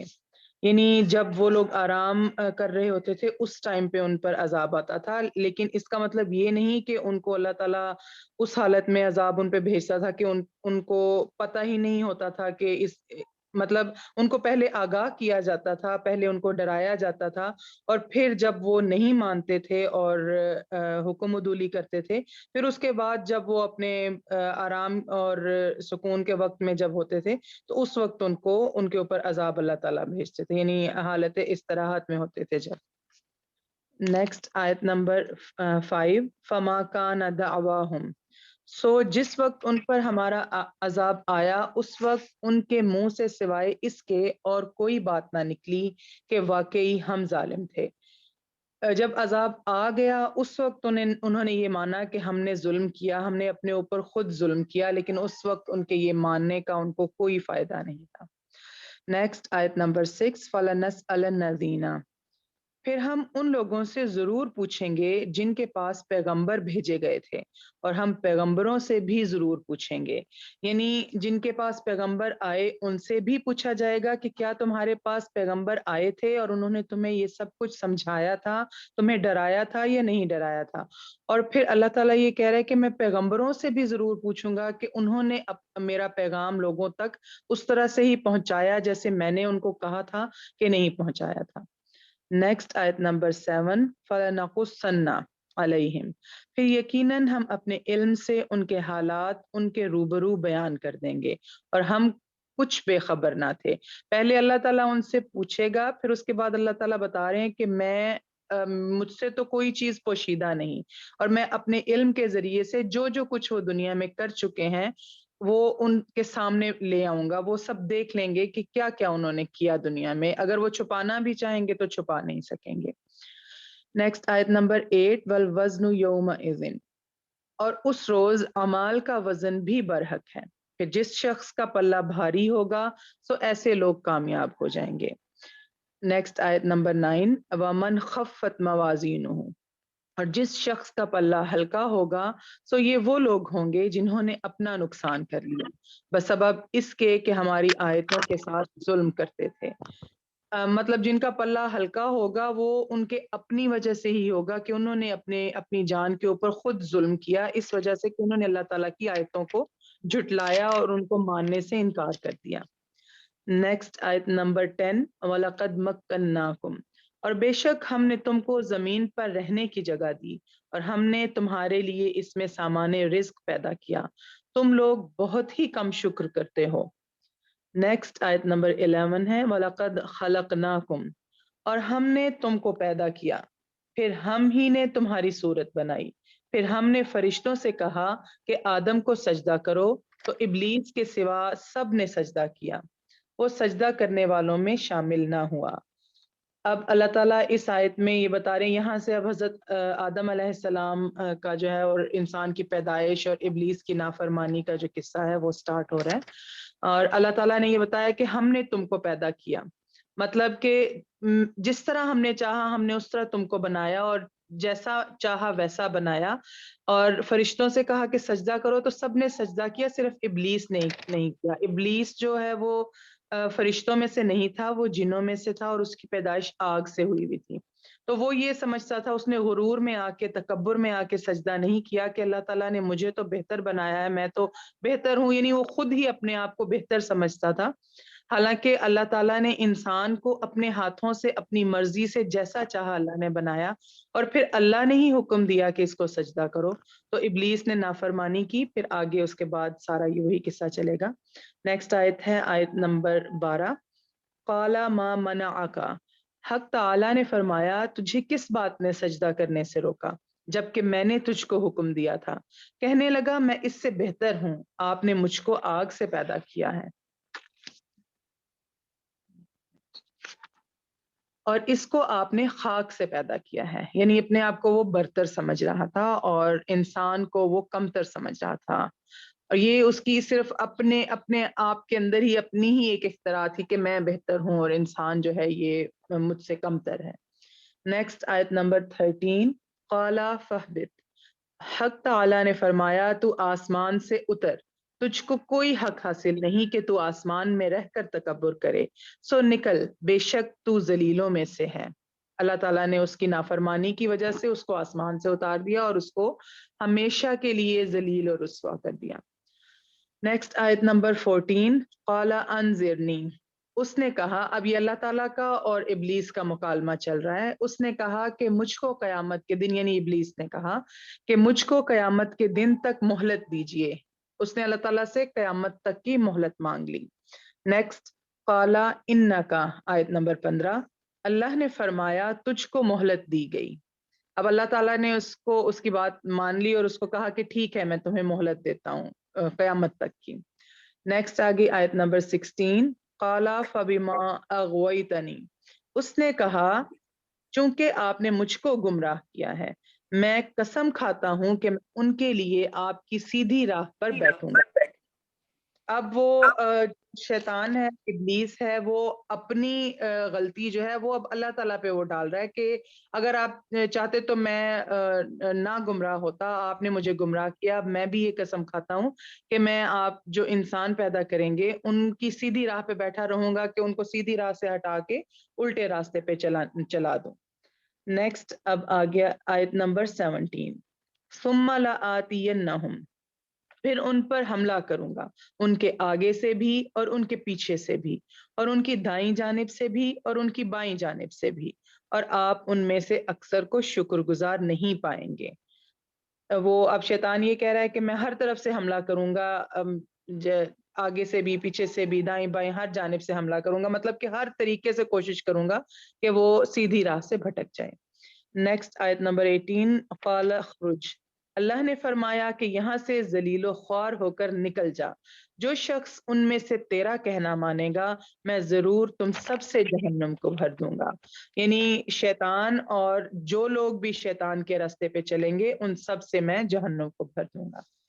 نیکسٹ آیت نمبر 19، وَيَا آدَمُ اسْكُنْ، اور ہم نے حکم دیا کہ اے آدم تم اور تمہاری بیوی جنت میں رہو، پھر جس جگہ سے چاہو دونوں کھاؤ، اور اس درخت کے پاس مت جاؤ اس لیے کہ تم دونوں ظالموں میں سے ہو جاؤ گے۔ نیکسٹ آگے آیت نمبر 20، فَوَسْوَسَ لَهُمَا الشَّيْطَانُ، پھر شیطان نے ان دونوں کے دلوں میں وسوسہ ڈالا تاکہ ان کی شرمگاہیں جو ایک دوسرے سے پوشیدہ تھیں انہیں ان کے سامنے کھول دے، اور کہنے لگا کہ تمہارے رب نے تم دونوں کو اس درخت سے اس لیے منع کیا ہے کہ کہیں ایسا نہ ہو کہ تم دونوں فرشتے ہو جاؤ یا کہیں ہمیشہ زندہ رہنے والوں میں سے ہو جاؤ۔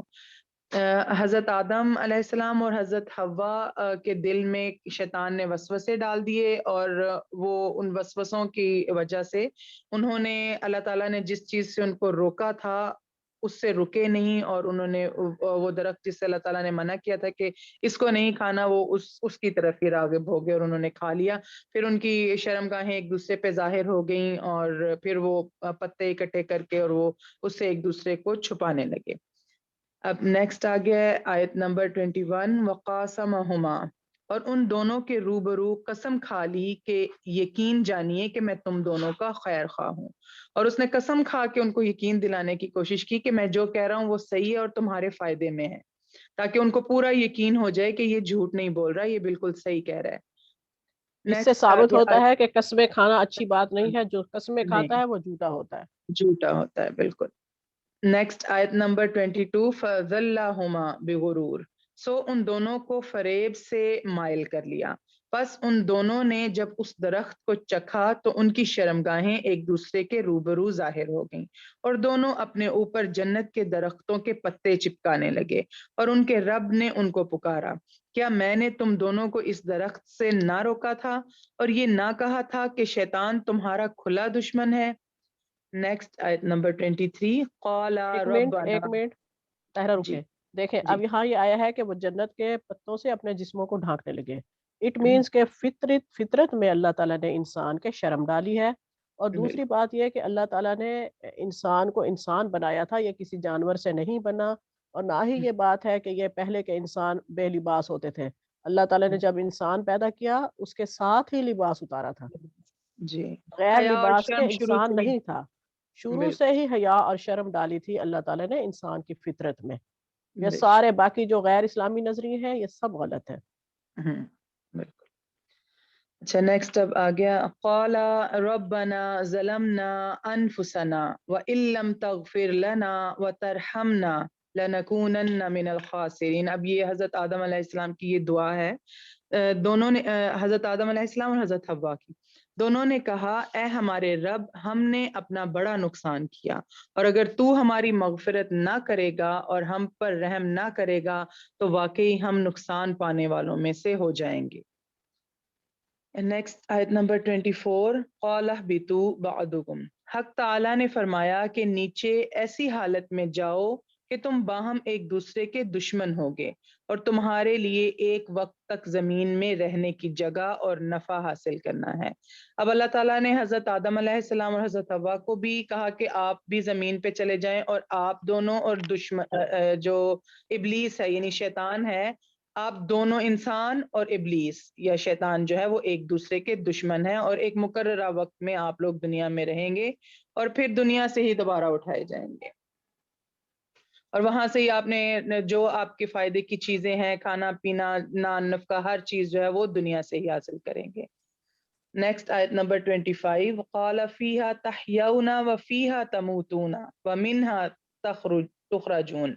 فرمایا تم کو وہاں ہی زندگی بسر کرنا ہے اور وہاں ہی مرنا ہے اور اسی میں سے پھر نکالے جاؤ گے یعنی زندگی اور پھر موت اور موت کے بعد پھر دوبارہ زندہ کیے جاؤ گے. صدق اللہ العظیم. جزاک اللہ خیر. آیت نمبر 11 سے لے کے ایک منٹ آیت نمبر 11 سے لے کے 24 تک ان آیات کو ڈائریکٹ اپنے اوپر پرکھیے گا اکیلے میں بیٹھ کے. جی مبین. اعوذ باللہ من الشیطان الرجیم. دو ہو گئے طاہرہ کے. جی میں نے پڑھ لیے دونوں رخشندہ. میں ایک پہ کھڑی ہوں ابھی. اعوذ باللہ من الشیطان الرجیم. یا بنی آدم قد انزلنا علیکم لباسا یواری سوآتکم وریشا ولباس التقوی ذالک خیر ذالک من آیات اللہ لعلہم یذکرون. اس آیت کا تھوڑا سا شان نزول یہ ہے کہ یہ اللہ تعالیٰ نے اسپیشلی اہل عرب کو مخاطب کر کے کہا گیا کیونکہ وہ لوگ جو تھے وہ برہنہ خانہ کعبہ کا طواف کرتے تھے. ان کا خیال تھا کہ انسان جس فطرت پہ پیدا کیا گیا ہے اسی فطرت پہ اگر وہ اللہ کی عبادت کرے گا تو شاید وہ زیادہ ثواب کا حقدار ہوگا. اور دوسرا یہ کہ انہیں اپنے لباس کی کوئی پرواہ نہیں ہوتی تھی. وہ مطلب جب دل چاہتا تھا اپنے سطر دوسروں کے سامنے کھول دیتے تھے. صرف لباس کو اپنی آرائش کے لیے زینت کے لیے استعمال کرتے تھے. ان کے اندر شرم و حیا کا کوئی کنسیپٹ نہیں تھا. اس لیے اللہ تعالیٰ نے اسپیشلی اس آیت کو ان کے لیے نازل کیا. ترجمہ ہے اے اولاد آدم ہم نے تم پر لباس نازل کیا ہے تاکہ تمہارے جسم کے قابل شرم حصوں کو ڈھانکے اور تمہارے لیے جسم کی حفاظت اور زینت کا ذریعہ بھی ہو. اور بہترین لباس تقوی کا لباس ہے. اس میں لباس کا مطلب ہمیں 3 طرح سے پتہ چلتا ہے. ایک تو یہ کہ لباس جو انسان کے لیے کوئی مصنوعی چیز نہیں ہے بلکہ انسانی فطرت کا اہم مطالبہ ہے. اللہ تعالیٰ نے چونکہ انسان میں حیا اور شرم کا مادہ بھی رکھا ہے اور اس انسان کو یہ حص دیا اللہ تعالیٰ نے کہ وہ اپنے جسم کو ڈھانپے اچھے طریقے سے. اور اس میں اللہ تعالیٰ نے کوئی انسان کے لیے بنا بنایا لباس نہیں اتارا بلکہ لکھا ہے کہ انزلنا علیکم لباسا ہم نے تم پر لباس کو نازل کیا تاکہ تم اپنی عقل سے کام لے کے جیسے جیسے مطلب ٹائم کے ساتھ ساتھ اپنے لیے لباس کو موڈیفائی کر کے بناؤ اس کو. دوسرا یہ کہ اس فطری الہام کی روح سے انسان کے لیے لباس اس کی اخلاقی ضرورت ہے تاکہ وہ اپنے آپ کو اس کو ڈھانپ سکے اور انسان کے لیے اس کی لباس جو ہے وہ اس کی آرائش اور زینت کا ذریعہ بھی ہو اور اسے موسمی اثرات سے محفوظ بھی رکھتا ہے. لیکن جو سب سے بہترین لباس ہے وہ اللہ تعالیٰ کے نزدیک تقوی کا لباس ہے. مطلب اس میں اعتدال ہو, آپ کو کور بھی کرے, آپ کے لیے وہ جو ہے وہ آپ کی زینت کا ذریعہ بھی ہو. نہ کہ ایسا ہو کہ مرد جو ہے وہ عورتوں کا لباس عورتوں جیسا لباس زیب تن کریں اور عورتیں جو ہے وہ مردوں جیسا کریں, یا ایسا لباس ہو جو کہ جسم کو صحیح سے ڈھانکے بھی نہیں جیسا کہ آج کل ہو رہا ہے. ترجمہ ہے یہ اللہ کی نشانیوں میں سے ایک نشانی ہے, شاید کہ لوگ اس سے سبق لیں. اے بنی آدم ایسا نہ ہو کہ شیطان تمہیں پھر اسی فتنے میں مبتلا کر دے جس طرح اس نے تمہارے والدین کو جنت سے نکلوایا تھا اور ان کے لباس ان پر سے اتروا دیے تھے تاکہ ان کی شرمگاہیں ایک دوسرے کے سامنے کھولے. وہ اور اس کے ساتھی تمہیں ایسی جگہ سے دیکھتے ہیں جہاں سے تم انہیں نہیں دیکھ سکتے۔ ان شیاطین کو ہم نے ان لوگوں کا سرپرست بنا دیا ہے جو ایمان نہیں لاتے۔ نیکسٹ آیت ہے وَإِذَا فَعَلُوا فَاحِشَةً، یہ لوگ جب کوئی شرمناک کام کرتے ہیں تو کہتے ہیں ہم نے اپنے باپ دادا کو اسی طریقہ پر پایا ہے اور اللہ ہی نے ہمیں ایسا کرنے کا حکم دیا ہے۔ یہ بھی اسی طرف اشارہ ہے جب وہ کہتے تھے، جب وہ برہنہ طواف کرتے تھے کہ ہمارے باپ دادا بھی یہی کرتے آئے ہیں اور ہم بھی یہی کر رہے ہیں۔ ان سے کہو اللہ بے حیائی کا حکم کبھی نہیں دیا کرتا۔ کیا تم اللہ کا نام لے کر وہ باتیں کہتے ہو جن کے متعلق تمہیں علم نہیں ہے؟ وہ اللہ کی طرف سے ہے۔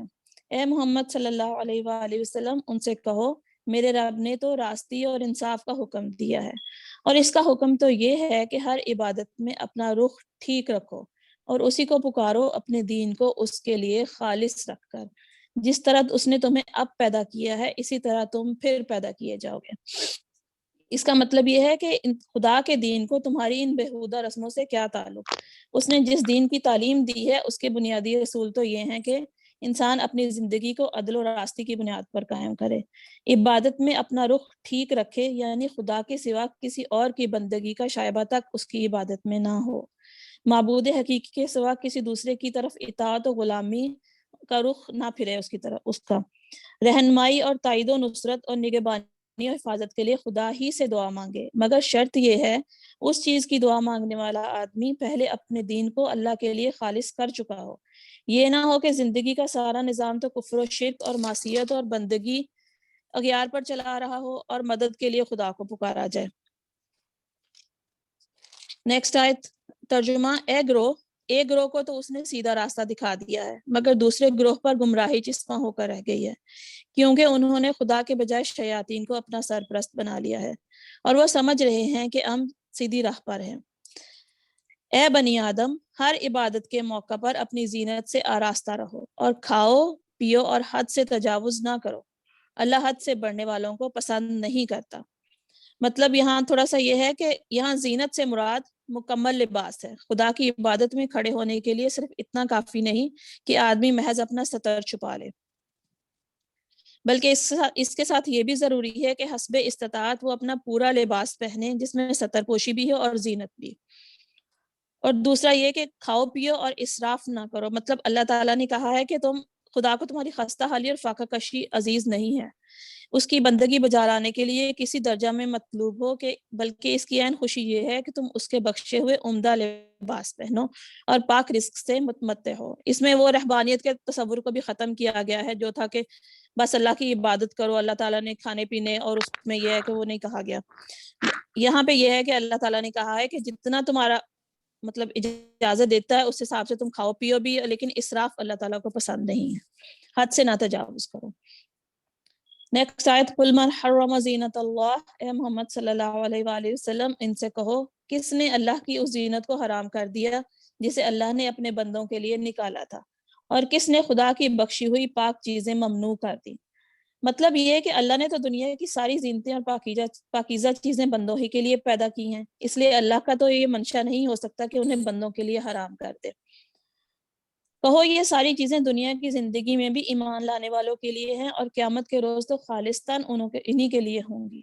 اس کا تھوڑا سا یہ ہے کہ مطلب دنیا کی زندگی کا جو نظام تھا وہ بھی ان کے لیے اسپیشلی ان لوگوں کے لیے تھا جو کہ اللہ کی نعمتوں کو پہچانتے ہیں، اللہ پہ ایمان لاتے ہیں، اور حق نمک صرف نمک حلالوں کو ہی پہنچنا چاہیے۔ لیکن چونکہ یہ دنیا میں سارے طرح کے لوگ موجود ہیں، دنیا کا موجودہ انتظام آزمائش اور مہلت کے اصولوں پر قائم کیا گیا، اس لیے یہاں اکثر خدا کی نعمتیں نمک حراموں پر بھی تقسیم ہوتی ہیں، اور بسا اوقات ایسا ہوتا ہے کہ نمک حلالوں سے بڑھ کر ان دوسرے لوگوں کو نعمتوں سے نواز دیا جاتا ہے۔ لیکن آخرت میں کیا ہوگا؟ جہاں کا سارا انتظام خالص حق کی بنیاد پر ہے، وہاں اللہ تعالیٰ کی ساری نعمتیں اور آرائشیں صرف اور صرف نمک حلال لوگوں کے لیے جو اللہ پر ایمان لائے ہیں ان کے لیے مخصوص ہوں گی، دوسرے لوگوں کا ان میں کوئی حصہ نہیں ہوگا۔ اس طرح ہم اپنی باتیں صاف صاف بیان کرتے ہیں ان لوگوں کے لیے جو علم رکھنے والے ہیں۔ نیکسٹ آیت، اے محمد صلی اللہ علیہ وآلہ وسلم ان سے کہو کہ میرے رب نے جو چیزیں حرام کی ہیں وہ تو یہ ہیں بے شرمی کے کام، خواہ کھلے ہوں یا چھپے، اور گناہ اور حق کے خلاف زیادتی، اور یہ کہ اللہ کے ساتھ تم کسی کو شریک کرو جس کے لیے اس نے کوئی سند نازل نہیں کی، اور یہ کہ اللہ کے نام پر کوئی ایسی بات کہو جس کے متعلق تمہیں علم نہ ہو کہ وہ حقیقت میں اسی نے فرمائی ہے۔ یہ باتیں ہیں جس میں اللہ تعالیٰ نے ان سے منع کیا ہے۔ کون کون سی؟ ایک تو یہ کہ بے حیائی کے کام، چاہے وہ آپ سرے عام کریں یا چھپ کے کریں۔ دوسرا گناہ اور حق کے خلاف زیادتی، یعنی اپنے حد سے تجاوز کر کے ایسے حدود میں قدم رکھنا جس کے اندر داخل ہونے کا آدمی کو حق نہ ہو۔ باغی لوگ جیسے ہوتے ہیں حدود سے تجاوز کرنے والے۔ اور دوسرا اللہ کے ساتھ کسی کو شریک نہ ٹھہراؤ، اس کے جس کے لیے اللہ تعالیٰ نے تو کسی کو بھی نہیں کہا کہ میرے ساتھ شریک ٹھہرایا جائے، لوگ خود ہی اپنی طرف سے اس طرح کی افترا گھڑتے ہیں۔ اور کسی دوسرے کے بارے میں ایسی بات کہنا جو کہ تمہیں اس کا علم نہ ہو۔ ہر قوم کے لیے مہلت ایک مدت مقرر ہے، پھر جب کسی قوم کی مدت آن پوری ہوتی ہے تو ایک گھڑی بھر کی تاخیر اور تقدیم بھی نہیں ہوتی۔ جب تک ایک قوم بری صفات اس کی اچھی صفات کے مقابلہ میں تناسب کی اس آخری حد سے فروتر رہتی ہیں، اس وقت تک اسے اس کی تمام برائیوں کے باوجود مہلت دی جاتی رہتی ہے، اور جب وہ اس حد سے گزر جاتی ہیں تو پھر اس بدکار اور بدصفات قوم کو مزید کوئی مہلت نہیں دی جاتی۔ اور یہ بات اللہ نے آغاز تخلیق ہی میں صاف فرما دی تھی کہ اے بنی آدم، یاد رکھو اگر تمہارے پاس خود تم ہی میں سے ایسے رسول آئیں جو تمہیں میری آیات سنا رہے ہوں، تو جو کوئی نافرمانی سے بچے گا اور اپنے رویہ کی اصلاح کر لے گا، اس کے لیے کسی خوف اور رنج کا موقع نہیں ہے۔ اور جو لوگ ہماری آیات کو جھٹلائیں گے اور ان کے مقابلے میں سرکشی برتیں گے، وہی اہل دوزخ ہوں گے جہاں وہ ہمیشہ رہیں گے۔ ظاہر ہے کہ اس سے بڑا ظالم اور کون ہوگا جو بالکل جھوٹی باتیں گھڑ کر اللہ کی طرف منسوب کرے یا اللہ کی سچی آیات کو جھٹلائے۔ ایسے لوگ اپنے نوشتہ تقدیر کے مطابق اپنا حصہ پاتے رہیں گے، یعنی دنیا میں جتنے دن ان کی مہلت کے مقرر ہیں وہ یہاں دنیا میں رہیں گے، اور جس طرح کی زندگی گزارنا ان کے نصیب میں ہے اس طرح کی وہ گزاریں گے، یہاں تک کہ وہ گھڑی آ جائے جب ہمارے بھیجے ہوئے فرشتے ان کی روحیں قبض کرنے کے لیے پہنچیں گے۔ اس وقت وہ ان سے پوچھیں گے کہ بتاؤ اب کہاں ہیں تمہارے وہ معبود جن کو تم خدا کی بجائے پکارتے تھے؟ وہ کہیں گے کہ سب ہم سے گم ہو گئے، اور وہ خود اپنے خلاف گواہی دیں گے کہ ہم واقعی منکر حق تھے۔ اللہ فرمائے گا جاؤ تم بھی اسی جہنم میں چلے جاؤ جس میں تم سے پہلے گزرے ہوئے گروہ جن و انس جا چکے ہیں۔ ہر گروہ جب جہنم میں داخل ہوگا تو اپنے پیشرو گروہ پر لعنت کرتا ہوا داخل ہوگا، حتیٰ کہ جب سب وہاں جمع ہو جائیں گے تو ہر بعد والا گروہ پہلے گروہ کے حق میں کہے گا کہ اے رب، یہ لوگ تھے جنہوں نے ہم کو گمراہ کیا، لہٰذا انہیں آگ کا دوہرا عذاب دے۔ جواب میں ارشاد ہوگا ہر ایک کے لیے دوہرا ہی عذاب ہے مگر تم جانتے نہیں ہو۔ اس میں یہ ہے کہ چونکہ وہ اپنے آباء و اجداد کو ان کو فالو کرتے تھے، ان کی غلط رسموں کو سارا، تو وہ ان کو بلیم کریں گے کہ ہم ان کی وجہ سے، چونکہ ہم نے ان کو فالو کیا، انہوں نے ہمیں صحیح نہیں بتایا، تو انہیں دوہرا عذاب دیں۔ تو اللہ تعالیٰ کہیں گے کہ دوہرا عذاب سب کے لیے ہے، کیونکہ تم بھی تو کسی کی آباء و اجداد ہو، تم بھی اپنی اگلی نسلوں کو وہی منتقل کر کے آئے ہو جو تم نے اپنے پچھلوں سے سیکھا تھا، اس لیے انہیں بھی دوہرا عذاب ملے گا، تمہارے آباء و اجداد کو بھی اور تم کو بھی، مگر تم یہ نہیں جانتے۔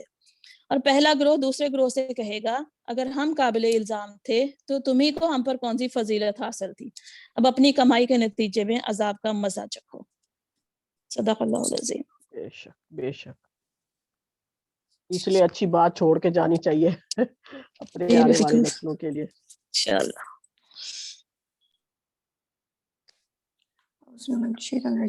انما الذین کذبوا بآیاتنا، اور یقین جانو جنہوں نے ہماری آیات کا انکار کیا اور سرکشی کی، ان کے لیے آسمان کے دروازے ہرگز نہ کھولے جائیں گے۔ ان کا جنت میں جانا اتنا ہی ناممکن ہے جتنا کہ سوئی کے ناکے میں سے اونٹ کا گزرنا۔ یہ بتایا جا رہا ہے کہ یعنی جب قیامت کا دن ہوگا، اتنی جب آپ کا یعنی ہر ایک چیز کا سوال جواب ہو رہا ہوگا، تو جنہوں نے دنیا میں سرکشی کی، دنیا میں قرآن کی آیات کا انکار کیا، اتنا زیادہ مشکل ہوگا جتنا اس دنیا میں سوئی کے ناکے میں سے ہم اونٹ کو گزارتے ہیں۔ آگے آیت کا ترجمہ، ان کے لیے تو جہنم ہی بچھونا ہوگا اور جہنم ہی اوڑھنا ہے، اور یہ جزا ہے جو ہم ظالموں کو دیا کرتے ہیں۔ اس کے برعکس جنہوں نے ہماری آیات کو مانا، اچھے کام کیے، اور اس باب میں ہم ہر ایک کو اس کی استطاعت ہی کے مطابق ذمہ دار ٹھہراتے ہیں، اور وہ جنتی ہیں، ہمیشہ رہیں گے۔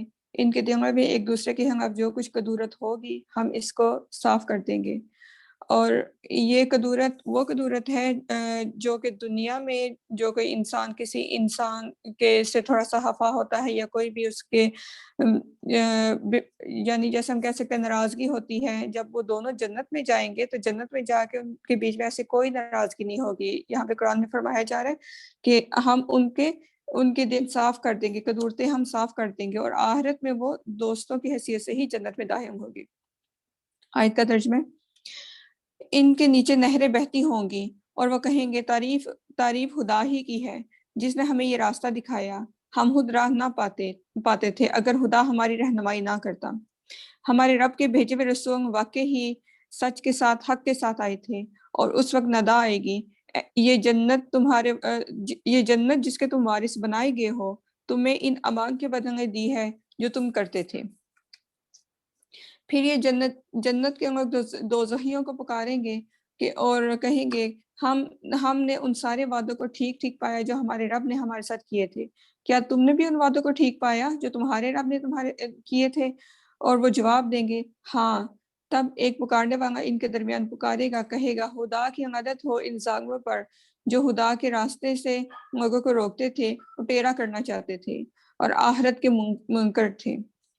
یہاں پہ بات چیت کا بتایا جا رہا ہے کہ جنتی جہنمیوں کے ساتھ بات کریں گے، تو اس بات سے ہمیں اس چیز کا اندازہ ہوتا ہے کہ جو آخرت کی زندگی ہوگی اس میں ہماری جو خصوصیات ہیں، انسانوں کی خصوصیات، وہ نہیں ہوں گی جو اس دنیا میں ہے، اس سے بہت زیادہ بڑھ جائیں گی، کیونکہ اب بھی جنت اور جہنم کے بیچ میں ایک پردہ بھی ہوگا، اس کے باوجود وہ ایک دوسرے سے بات چیت کر سکیں گی اور ایک دوسرے کو پہچانیں گے بھی اور ایک دوسرے کو دیکھیں گے بھی کہ اچھا یہ عذاب دیا جا رہا ہے، اور جنتیوں کو اور جہنمیوں کو جنتیوں کی خصوصیات بھی پتہ ہوں گی کہ ان کے ساتھ کتنا اچھا برتاؤ کیا جا رہا ہے۔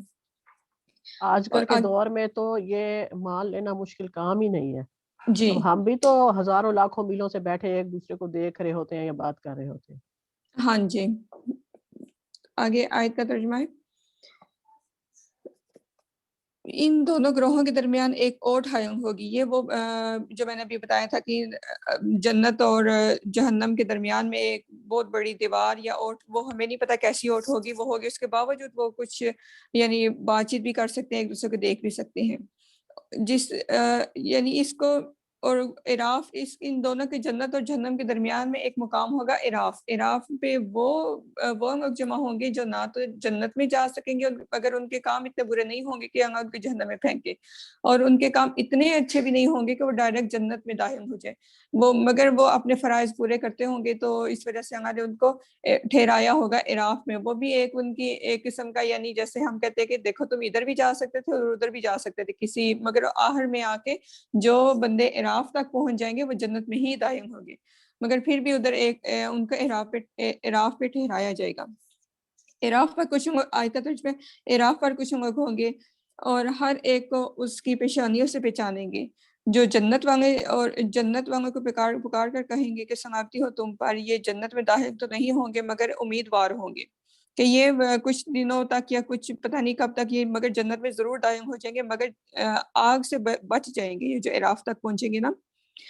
آگے آیت کا ترجمہ، اور جب ان کی نگاہیں دوزخ والوں پر پڑیں گی کہیں گے اے ہمارے رب ہمیں ان ظالم لوگوں میں شامل نہ کیجیے گا، مگر پھر بھی ان کے اچھا یہاں پہ بتا بھی دیا گیا کہ جنت پہ وہ جائیں گے، وہ امیدوار جنت کے ہی ہیں، مگر پھر بھی ان کے سینوں میں ایک ڈر، ایک خوف اندر بیٹھا ہوا ہے۔ جب وہ دونوں طرف دیکھیں گے تو کہیں گے کہ دعا کریں گے اپنے رب سے کہ ہمیں ان میں شامل نہ کرنا جو دوزخ میں گئے ہیں۔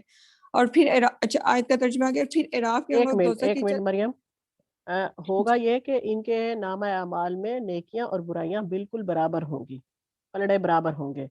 تو جب میں نے یہ بات پڑھی تھی ایک جگہ تفسیر میں کہ وہ عراف پہ لوگ یہ کہیں گے کہ کاش میں نے زندگی میں ایک بار سبحان اللہ یا الحمدللہ کہہ دیا ہوتا تو یقیناً آج میرا پلڑا بھاری ہوتا، نیکیوں کا بڑا بھاری ہوتا۔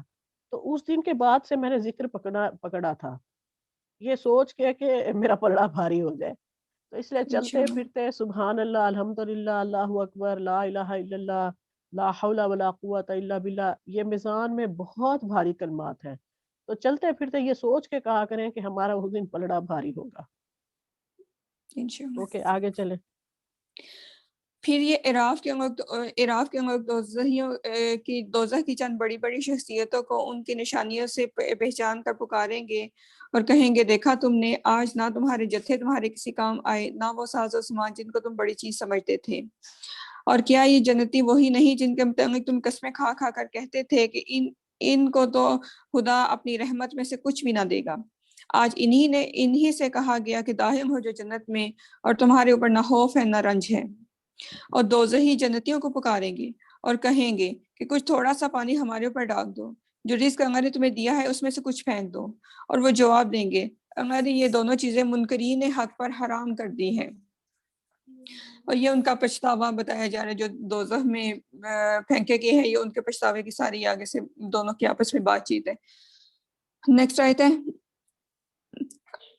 جنہوں نے اپنے دین کو کھیل تماشا بنایا اور جنہیں دنیا کی زندگی نے دھوکہ دیا رکھا تھا، اور اللہ فرماتا ہے کہ آج ہم بھی ان سے اسی طرح بھگا دیں گے جس طرح انہوں نے ہماری ملاقات کو بھگا دیا تھا اور ہماری آیتوں سے انکار کرتے رہے تھے۔ دین کو کھیل اور تفریح بنانے کا مطلب یہ ہے کہ دین کو سیریس نہ لینا۔ آپ نے دیکھا ہے نا اکثر لوگوں کو کہ سیریس نہیں لیتے، نماز تک کو سیریس نہیں لیتے۔ تو اس کھیل تماشے کا مطلب یہی ہے کہ تفریح کے طور پہ زندگی گزار رہے ہیں، وہ دین کو سنجیدہ نہیں لیتے۔ آگے نیکسٹ آیت ہے، اور ہم ان کے پاس ایک ایسی کتاب میں کیا تھی جس میں ہم نے علم کی بنا پر اس کو مفصل بنایا تھا۔ یہ مفصل بنانے کا یہ کہ یعنی اس میں پوری تفصیل کے ساتھ تمام حقیقت، دنیا کی حقیقت اور انسان کی دنیا میں زندگی گزارنے کا طریقہ، ہر چیز ٹھیک ٹھیک بتا دی گئی ہے۔ اور جو ایمان لانے والے کے لیے ہدایت اور رحمت ہے۔ اب کیا یہ اس کے سوا کسی اور بات کے منتظر ہیں کہ ان کا انجام سامنے آ جائے جس کی یہ کتاب خبر دے رہی ہے؟ یعنی ان کو منکرین کو کہا جا رہا ہے کہ اب کیا تمہیں کسی عذاب یا کسی سزا یا کسی جیسے دوزخ کو دیکھ کے پھر کہہ رہے تھا کیا تم بھی کسی ایسے انجام کے انتظار میں ہو کہ جب تم انجام کو دیکھو پھر تم ہماری آیات کا یقین کرو گے؟ آیت کا ترجمہ ہے، جس روز وہ انجام سامنے آ گیا تو وہی جنہوں نے اسے نظر انداز کر دیا تھا کہیں گے کیا واقعی ہمارے رب کے رسول حق کے ساتھ آئے تھے؟ پھر کیا اب ہمیں کوئی سفارش کرے گا ہمارے حق میں، یا ہمیں دوبارہ واپس بھیج دیا جائے گا کہ جو کچھ ہم پہلے کرتے رہے تھے اس کے بجائے اب ہم دوسرے طریقے پر کام کر کے دکھائیں گے؟ انہوں نے اپنے آپ کو خسارے میں ڈال دیا اور سارے جھوٹ انہوں نے تصنیف کر رکھے تھے جو آج ان سے گم ہو گئے ہیں۔ ان کے رب کی در حقیقت تمہارا رب اللہ ہے جس نے آسمان اور زمینوں کو 6 دنوں میں پیدا کیا اور پھر تحت پر جنگا فرما ہوا۔ کیا میرا ختم ہو گیا؟ نہیں بھابی جی گم ہو گئے تک تمہارا۔ اچھا میں آگے سے نیکسٹ بھی پڑھ لیے۔ انہوں نے اپنے آپ کو خسارے میں ڈال دیا اور وہ سارے جھوٹ جو انہوں نے تصنیف کر رکھے تھے آج گم ہو گئے، یعنی کہ جتنے لیم ایکسکیوزز تھے وہ سارے ختم ہو گئے۔ وہ جھوٹ بھی اور جو سفارش کا اوپر کہہ رہے تھے وہ سفارشیں جو کہ دنیا میں جن کی وہ پیروی کرتے تھے، جن کی وہ بات مانتے تھے، ان کا تھا آخرت میں ہم آپ کی سفارش کریں گے، تو آخرت میں کوئی ان کی سفارش کسی کی بھی کوئی سفارش کام نہیں آئے گی اور وہ انتظار کرتے اور منہ دیکھتے رہ جائیں گے بس ایک دوسرے کا۔ صدق اللہ العظیم۔ ہاں، اور جو نیکی کے انہوں نے خود ساختہ طریقے بنا رکھے تھے وہ بھی سب ضائع ہو گئے، اور جتنے بہانے تھے وہ بھی سب کے سب دھرے کے دھرے رہ گئے۔ اس لیے اللہ تعالیٰ سے دعا کرتے رہنا چاہیے کہ خالص توحید پہ ہماری زندگی گزرے، اتباع رسول میں گزرے، ہم اپنی مرضی سے اس میں کچھ نکالے نہیں اور اس میں دین میں کچھ ڈالے نہیں، ورنہ سب کچھ ضائع ہو جائے گا۔ اعوذ باللہ من الشیطان ان ربکم اللہ الذی خلق السماوات والارض فی 6 ایام ثم استوى علی العرش یغشی اللیل النہار یطلبہ حثیثا والشمس والقمر والنجوم مسخرات بامرہ۔ در حقیقت تمہارا رب اللہ ہی ہے جس نے آسمانوں اور زمین کو 6 دنوں میں پیدا کیا، پھر اپنے تخت سلطنت پر جلوہ فرما ہوا، جو رات کو دن پر ڈھانک دیتا ہے اور پھر دن رات کے پیچھے پیچھے دوڑا چلا آتا ہے، جس نے سورج اور چاند اور ستارے پیدا کیے، سب اس کے فرمان کے تابع ہیں، خبردار رہو اسی کی خلق ہے اور اسی کا امر ہے۔ اچھا، یہ اللہ تعالیٰ نے زمین آسمان کو 6 دنوں میں پیدا کیا۔ اب ان دنوں کی نوعیت کا اندازہ ہم نہیں لگا سکتے، کیونکہ احادیث سے بھی ثابت ہوتا ہے کہ پتہ نہیں وہ کتنے کتنے ہزار سال کا ایک ایک دن ہوگا۔ اس کے بعد ہے کہ سلطنت پر، تخت سلطنت پر جلوہ فرما ہوا، یعنی کہ اللہ تعالیٰ کا جلوہ فرما ہونا، یعنی کہ کہیں بیٹھ جانا کسی چیز پر۔ اب اس کا یہ استوا کا جو لفظ آیا ہے، اس پہ بھی ہم نہیں کہہ سکتے کہ وہ کیفیت کیا ہوگی۔ بہرحال جتنا ہمیں بتایا جا رہا ہے یہ آیات متشابہات میں سے ہوتی، ہم نے اتنا ہی اس کو سمجھنا ہے کہ اس کا ذکر کرنے کا مقصد استوا کہنے کا، علی العرش استوا، اس کا یہ مطلب ہرگز نہیں ہے کہ ہم اندازے لگائیں کہ اللہ تعالیٰ وہاں کیسے بیٹھے ہوں گے۔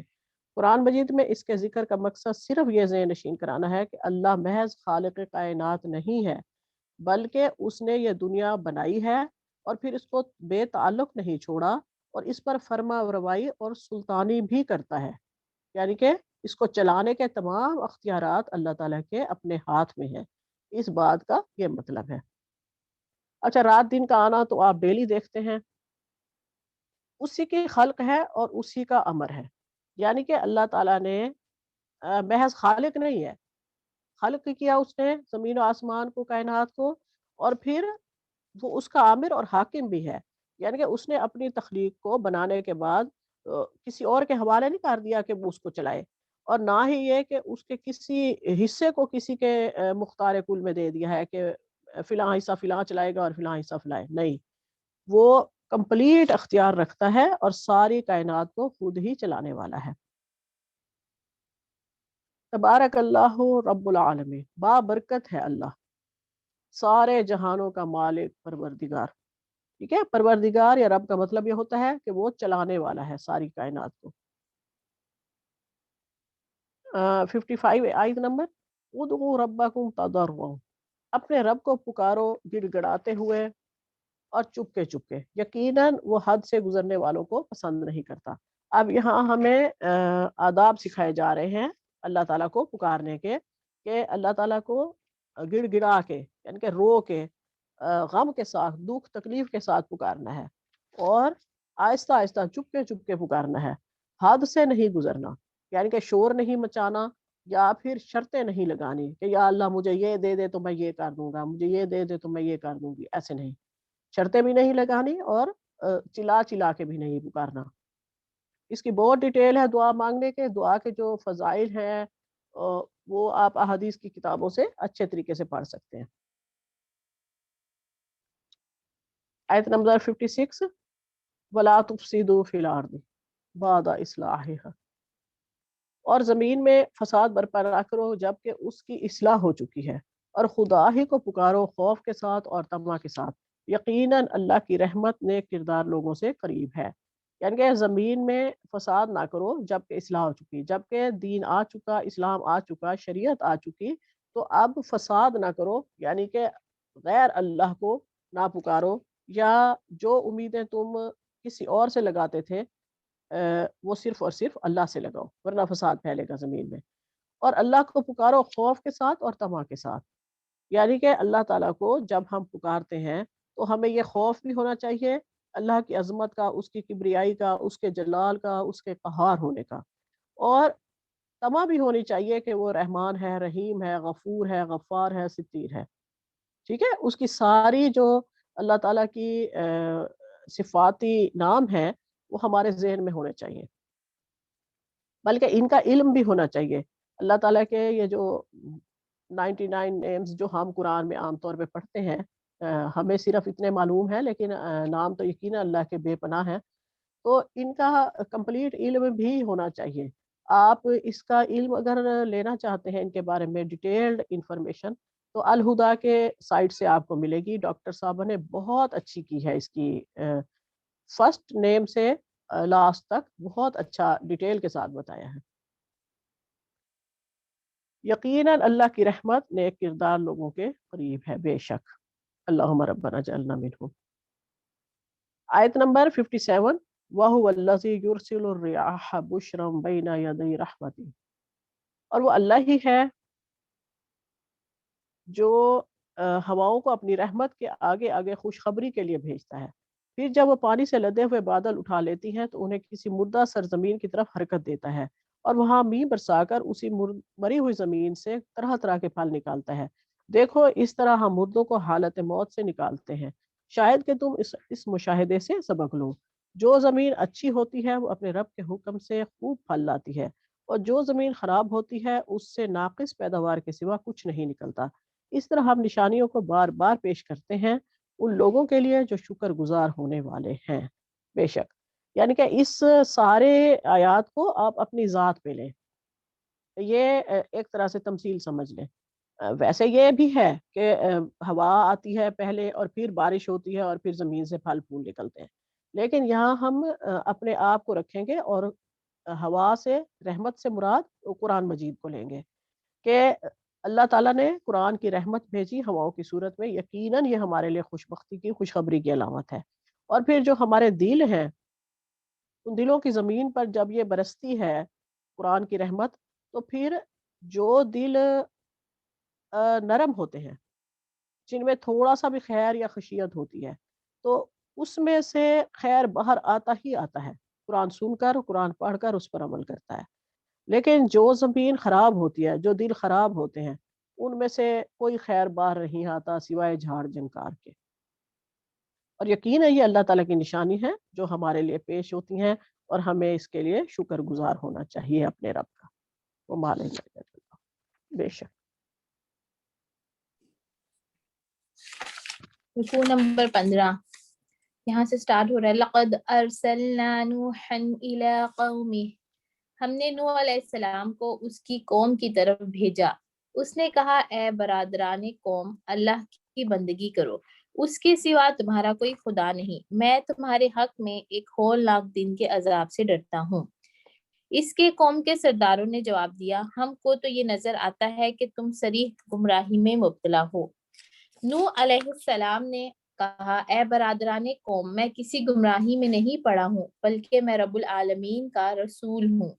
تمہیں اپنے رب کے پیغامات پہنچاتا ہوں، تمہارا خیر خواہ ہوں، اور مجھے اللہ کی طرف سے وہ کچھ معلوم ہے جو تمہیں نہیں معلوم. کیا تمہیں اس بات پر تعجب ہوا کہ تمہارے پاس خود تمہاری اپنی قوم کے ایک آدمی کے ذریعے سے تمہارے رب کی یاد دہانی آئی تاکہ تمہیں خبردار کرے اور تم غلط روی سے بچ جاؤ اور تم پر رحم کیا جائے؟ مگر انہوں نے اس کو جھٹلا دیا. آخر ہم نے اسے اور اس کے ساتھیوں کو ایک کشتی میں نجات دی اور ان لوگوں کو ڈبو دیا جنہوں نے ہماری آیات کو جھٹلایا تھا. یقیناً وہ اندھے لوگ تھے. اس پورے رکوع میں حضرت نوح علیہ السلام کی قوم کی بات بتائی گئی ہے. اس بیان میں حضرت نوح علیہ السلام اور ان کی قوم سے کی گئی اس کی ابتدا اس رکوع سے، کیونکہ قرآن کی روح سے جس صالح نظام زندگی پر حضرت آدم علیہ السلام جب اپنی اولاد کو چھوڑ کے گئے تھے، جس نظام پہ، اس میں سب سے پہلا بگاڑ جو تھا وہ حضرت نوح علیہ السلام کے دور میں رونما ہوا تھا، اور اس کی اصلاح کے لیے اللہ تعالیٰ نے حضرت نوح علیہ السلام کو ان پر مامور فرمایا تھا، اس قوم پر. اور جیسے اس میں حضرت نوح علیہ السلام کہہ رہے ہیں کہ یہ بھی اللہ تعالیٰ کا ایک فضل ہے کہ اس نے تم لوگوں میں سے ایک مجھے یعنی کہ چنا اور مجھے نبوت دی. یعنی کہ اگر کوئی فرشتہ آتا، جیسے کہ وہ لوگ بھی تعویلیں کرتے تھے، اور ابھی بھی آپ صلی اللہ علیہ وسلم کے سامنے بھی جو مشرکین ہیں وہی تعویلیں کرتے تھے کہ کوئی فرشتہ آنا چاہیے تھا. تو اس لیے اللہ تعالیٰ نے کہا کہ پہلے بھی ایسے ہی ہوتا آیا ہے کہ نبی انہی لوگوں میں سے ہوتے ہیں.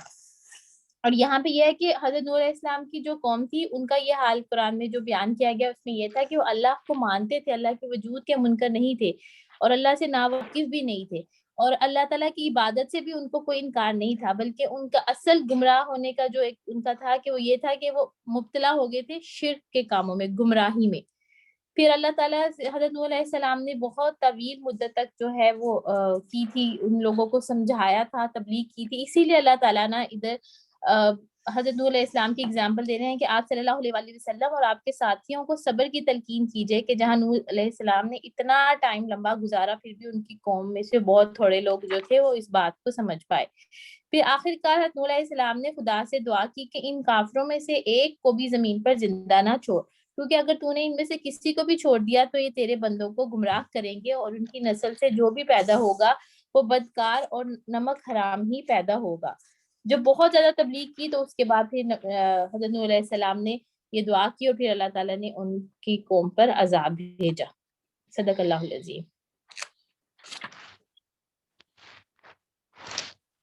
بڑی ڈھیٹ قوم.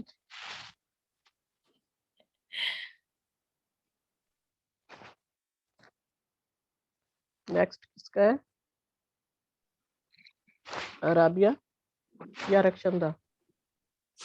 جی. وَإِلَىٰ عَادٍ أَخَاهُمْ هُودًا.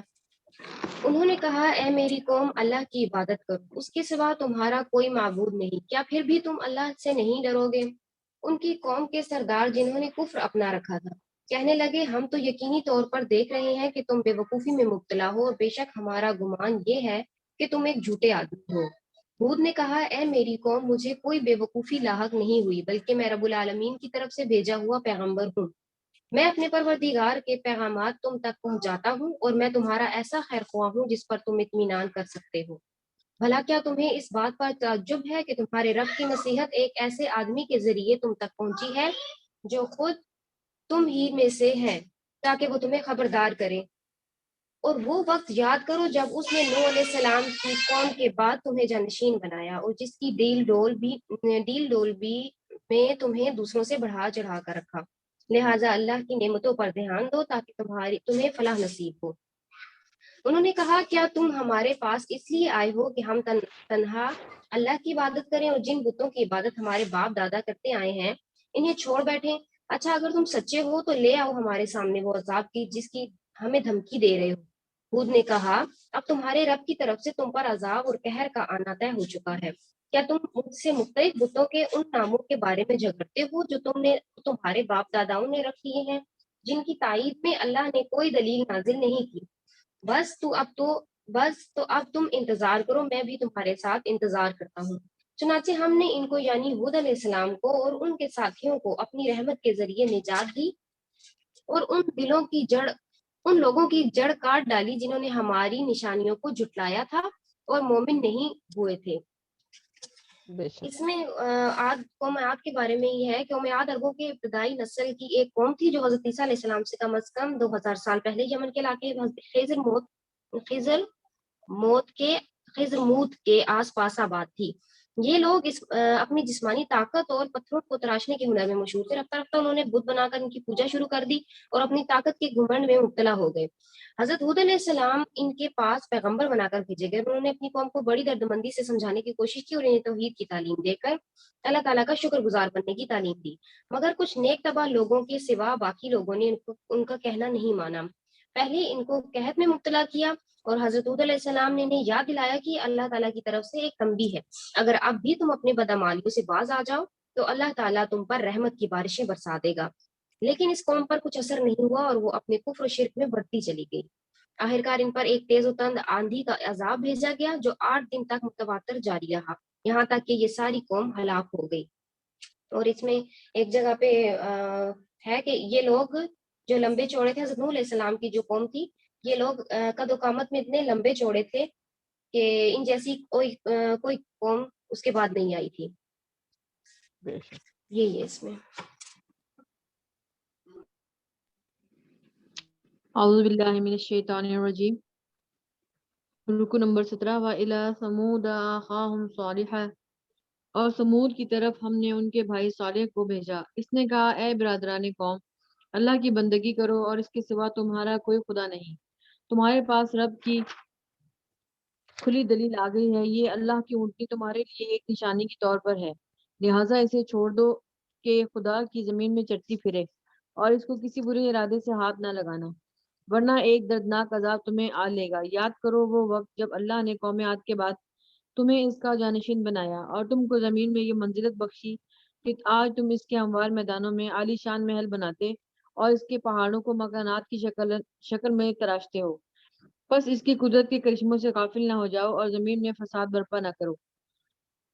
اس میں حضرت صالح علیہ السلام کی جو اونٹنی کا واقعہ ہے وہ معجزے کے طور پہ ظاہر ہوئی تھی اونٹنی اللہ تعالیٰ کی طرف سے جس کو اللہ تعالیٰ نے کہا تھا اس کو کھانے پینے دو اور اس کے پانی کا دن ایک مقرر تھا.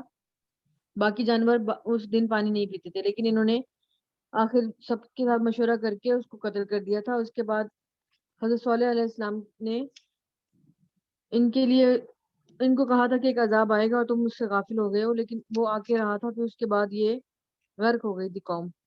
نبی کریم صلی اللہ علیہ وسلم بھی غزوہ تبوک کے موقع پر جب ادھر سے گزرے تو آپ نے مسلمانوں کو یہ آثار عبرت دکھائے اور وہ سبق دیا جو آثار قدیمہ سے ہر صاحب بصیرت انسان کو حاصل کرنا چاہیے۔ ایک جگہ آپ نے ایک کنویں کی نشاندہی کر کے بتایا کہ یہ وہی کنواں ہے جس سے صالح علیہ السلام کی اونٹنی پانی پیتی تھی، اور مسلمانوں کو ہدایت تھی کہ صرف اسی کنویں سے پانی لینا، باقی کنووں کا پانی نہ پینا۔ ایک پہاڑی درے کو دکھا کر آپ نے بتایا اسی درے سے وہ اونٹنی پانی پینے کے لیے آتی تھی۔ چنانچہ وہ مقام آج بھی فجا اور ناکا کے نام سے مشہور ہے۔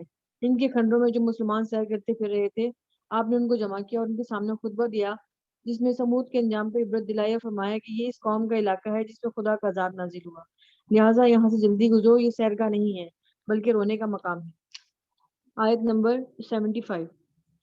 اس کی قوم کے سرداروں نے جو بڑے بنے ہوئے تھے کمزور طبقہ کے ان لوگوں سے جو ایمان لے آئے تھے کہا، کیا تم واقعی یہ جانتے ہو کہ صالح علیہ السلام اپنے رب کا پیغمبر ہے؟ انہوں نے جواب دیا، بے شک جس پیغام کے ساتھ وہ بھیجا گیا ہے اسے ہم مانتے ہیں۔ ان بڑائیوں کے مدعیوں نے کہا، جس چیز کو تم نے مانا ہے ہم اس کے منکر ہیں۔ پھر انہوں نے اس اونٹنی کو مار ڈالا اور پورے تمرد کے ساتھ اپنے رب کے حکم کی خلاف ورزی کر گزرے، اور صالح علیہ السلام سے کہہ دیا کہ لے آؤ وہ عذاب جس کی تو ہمیں دھمکی دیتا ہے، اور اگر تو واقعی پیغمبروں میں سے ہے۔ آخر کار ایک دہلا دینے والی آفت نے انہیں گھیر لیا اور وہ اپنے گھروں میں اوندے پڑے کے پڑے رہ گئے، اور صالح علیہ السلام یہ کہتے ہوئے اپنی بستیوں سے نکل گئے کہ اے میری قوم، میں نے اپنے رب کا پیغام تمہیں پہنچا دیا تھا اور میں نے تیری بہت خیر خواہی کی، مگر کیا کروں تجھے اپنی خیر خواہی پسند ہی نہیں ہے۔ اور اس کے بعد یہاں پہ حضرت صالح کا واقعہ ختم ہوتا ہے۔ دوسری آیت نمبر 80۔ اور لوط کو ہم نے پیغمبر بنا کر بھیجا، پھر یاد کرو جب اس نے اپنی قوم سے کہا، تو کیا تم ایسے بے حیا ہو گئے ہو کہ وہ فحش کام کرتے ہو جو تم سے پہلے دنیا میں کسی نے نہیں کیا؟ تم عورتوں کو چھوڑ کے مردوں سے اپنی خواہش پورا کرتے ہو۔ حقیقت یہ ہے کہ تم بالکل ہی حد سے گزر جانے والے لوگ ہو۔ مگر اس کی قوم کا جواب اس کے سوا کچھ نہ تھا کہ نکالو ان لوگوں کو اپنی بستیوں سے جو بڑے پاک باز بنتے ہیں۔ یہ آخر کار ہم نے لوط علیہ السلام اور اس کے گھر والوں کو بجز اس کی بیوی کے جو پیچھے رہ جانے والوں میں تھی بچا کر نکال دیا، اور اس قوم پر برسائی ایک بارش، پھر دیکھو ان مجرموں کا کیا حشر ہوا۔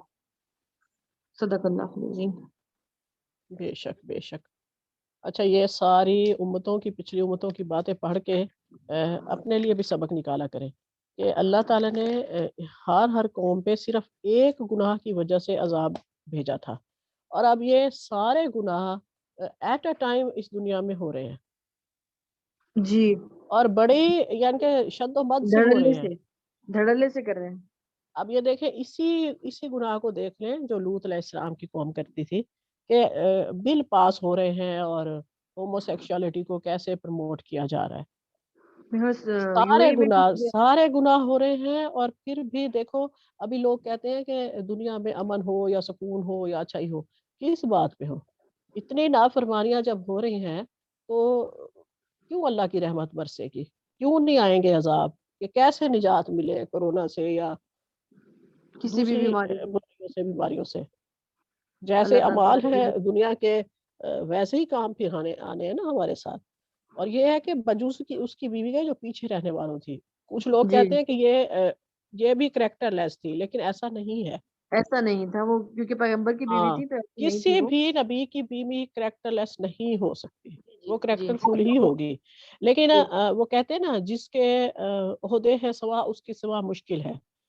بس ان کا قصور یہ تھا، ان کی بیوی کا، کہ وہ اپنی قوم کے ساتھ محبت رکھتی تھی یا مخلص تھی، وہ ان کے ساتھ رہ گئی تھی، اپنے رشتہ داروں کے ساتھ تھی۔ نہیں، رشتہ داروں کے ساتھ رہی تو اس وقت نا جب اللہ کا حکم ہو گیا کہ انہیں چھوڑ کے آپ لوگوں نے آپ نے چلے جانا ہے۔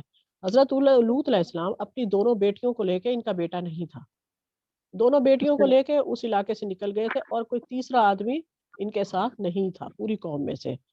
بیوی بھی نہیں تھی کیونکہ اللہ نے حکم دیا تھا کہ وہ بھی پیچھے رہنے والوں میں ہے، صرف اس وجہ سے کہ اس کی جو مہربانیاں تھیں یا اس کا دل تھا وہ اپنی قوم کے ساتھ تھا، وہ حتیٰ کہ بری نہیں تھی، لیکن کیونکہ ان کا عہدہ اونچا تھا، وہ ایک نبی کی بیوی تھی، انہیں 100% ایکسیلنٹ ہونا چاہیے تھا، تو اس وجہ سے یقیناً پھر ان کا عذاب بھی اسی حساب سے ہوگا، جس حساب سے عہدہ ہوتا ہے اسی حساب سے اللہ تعالیٰ حساب لیتا ہے.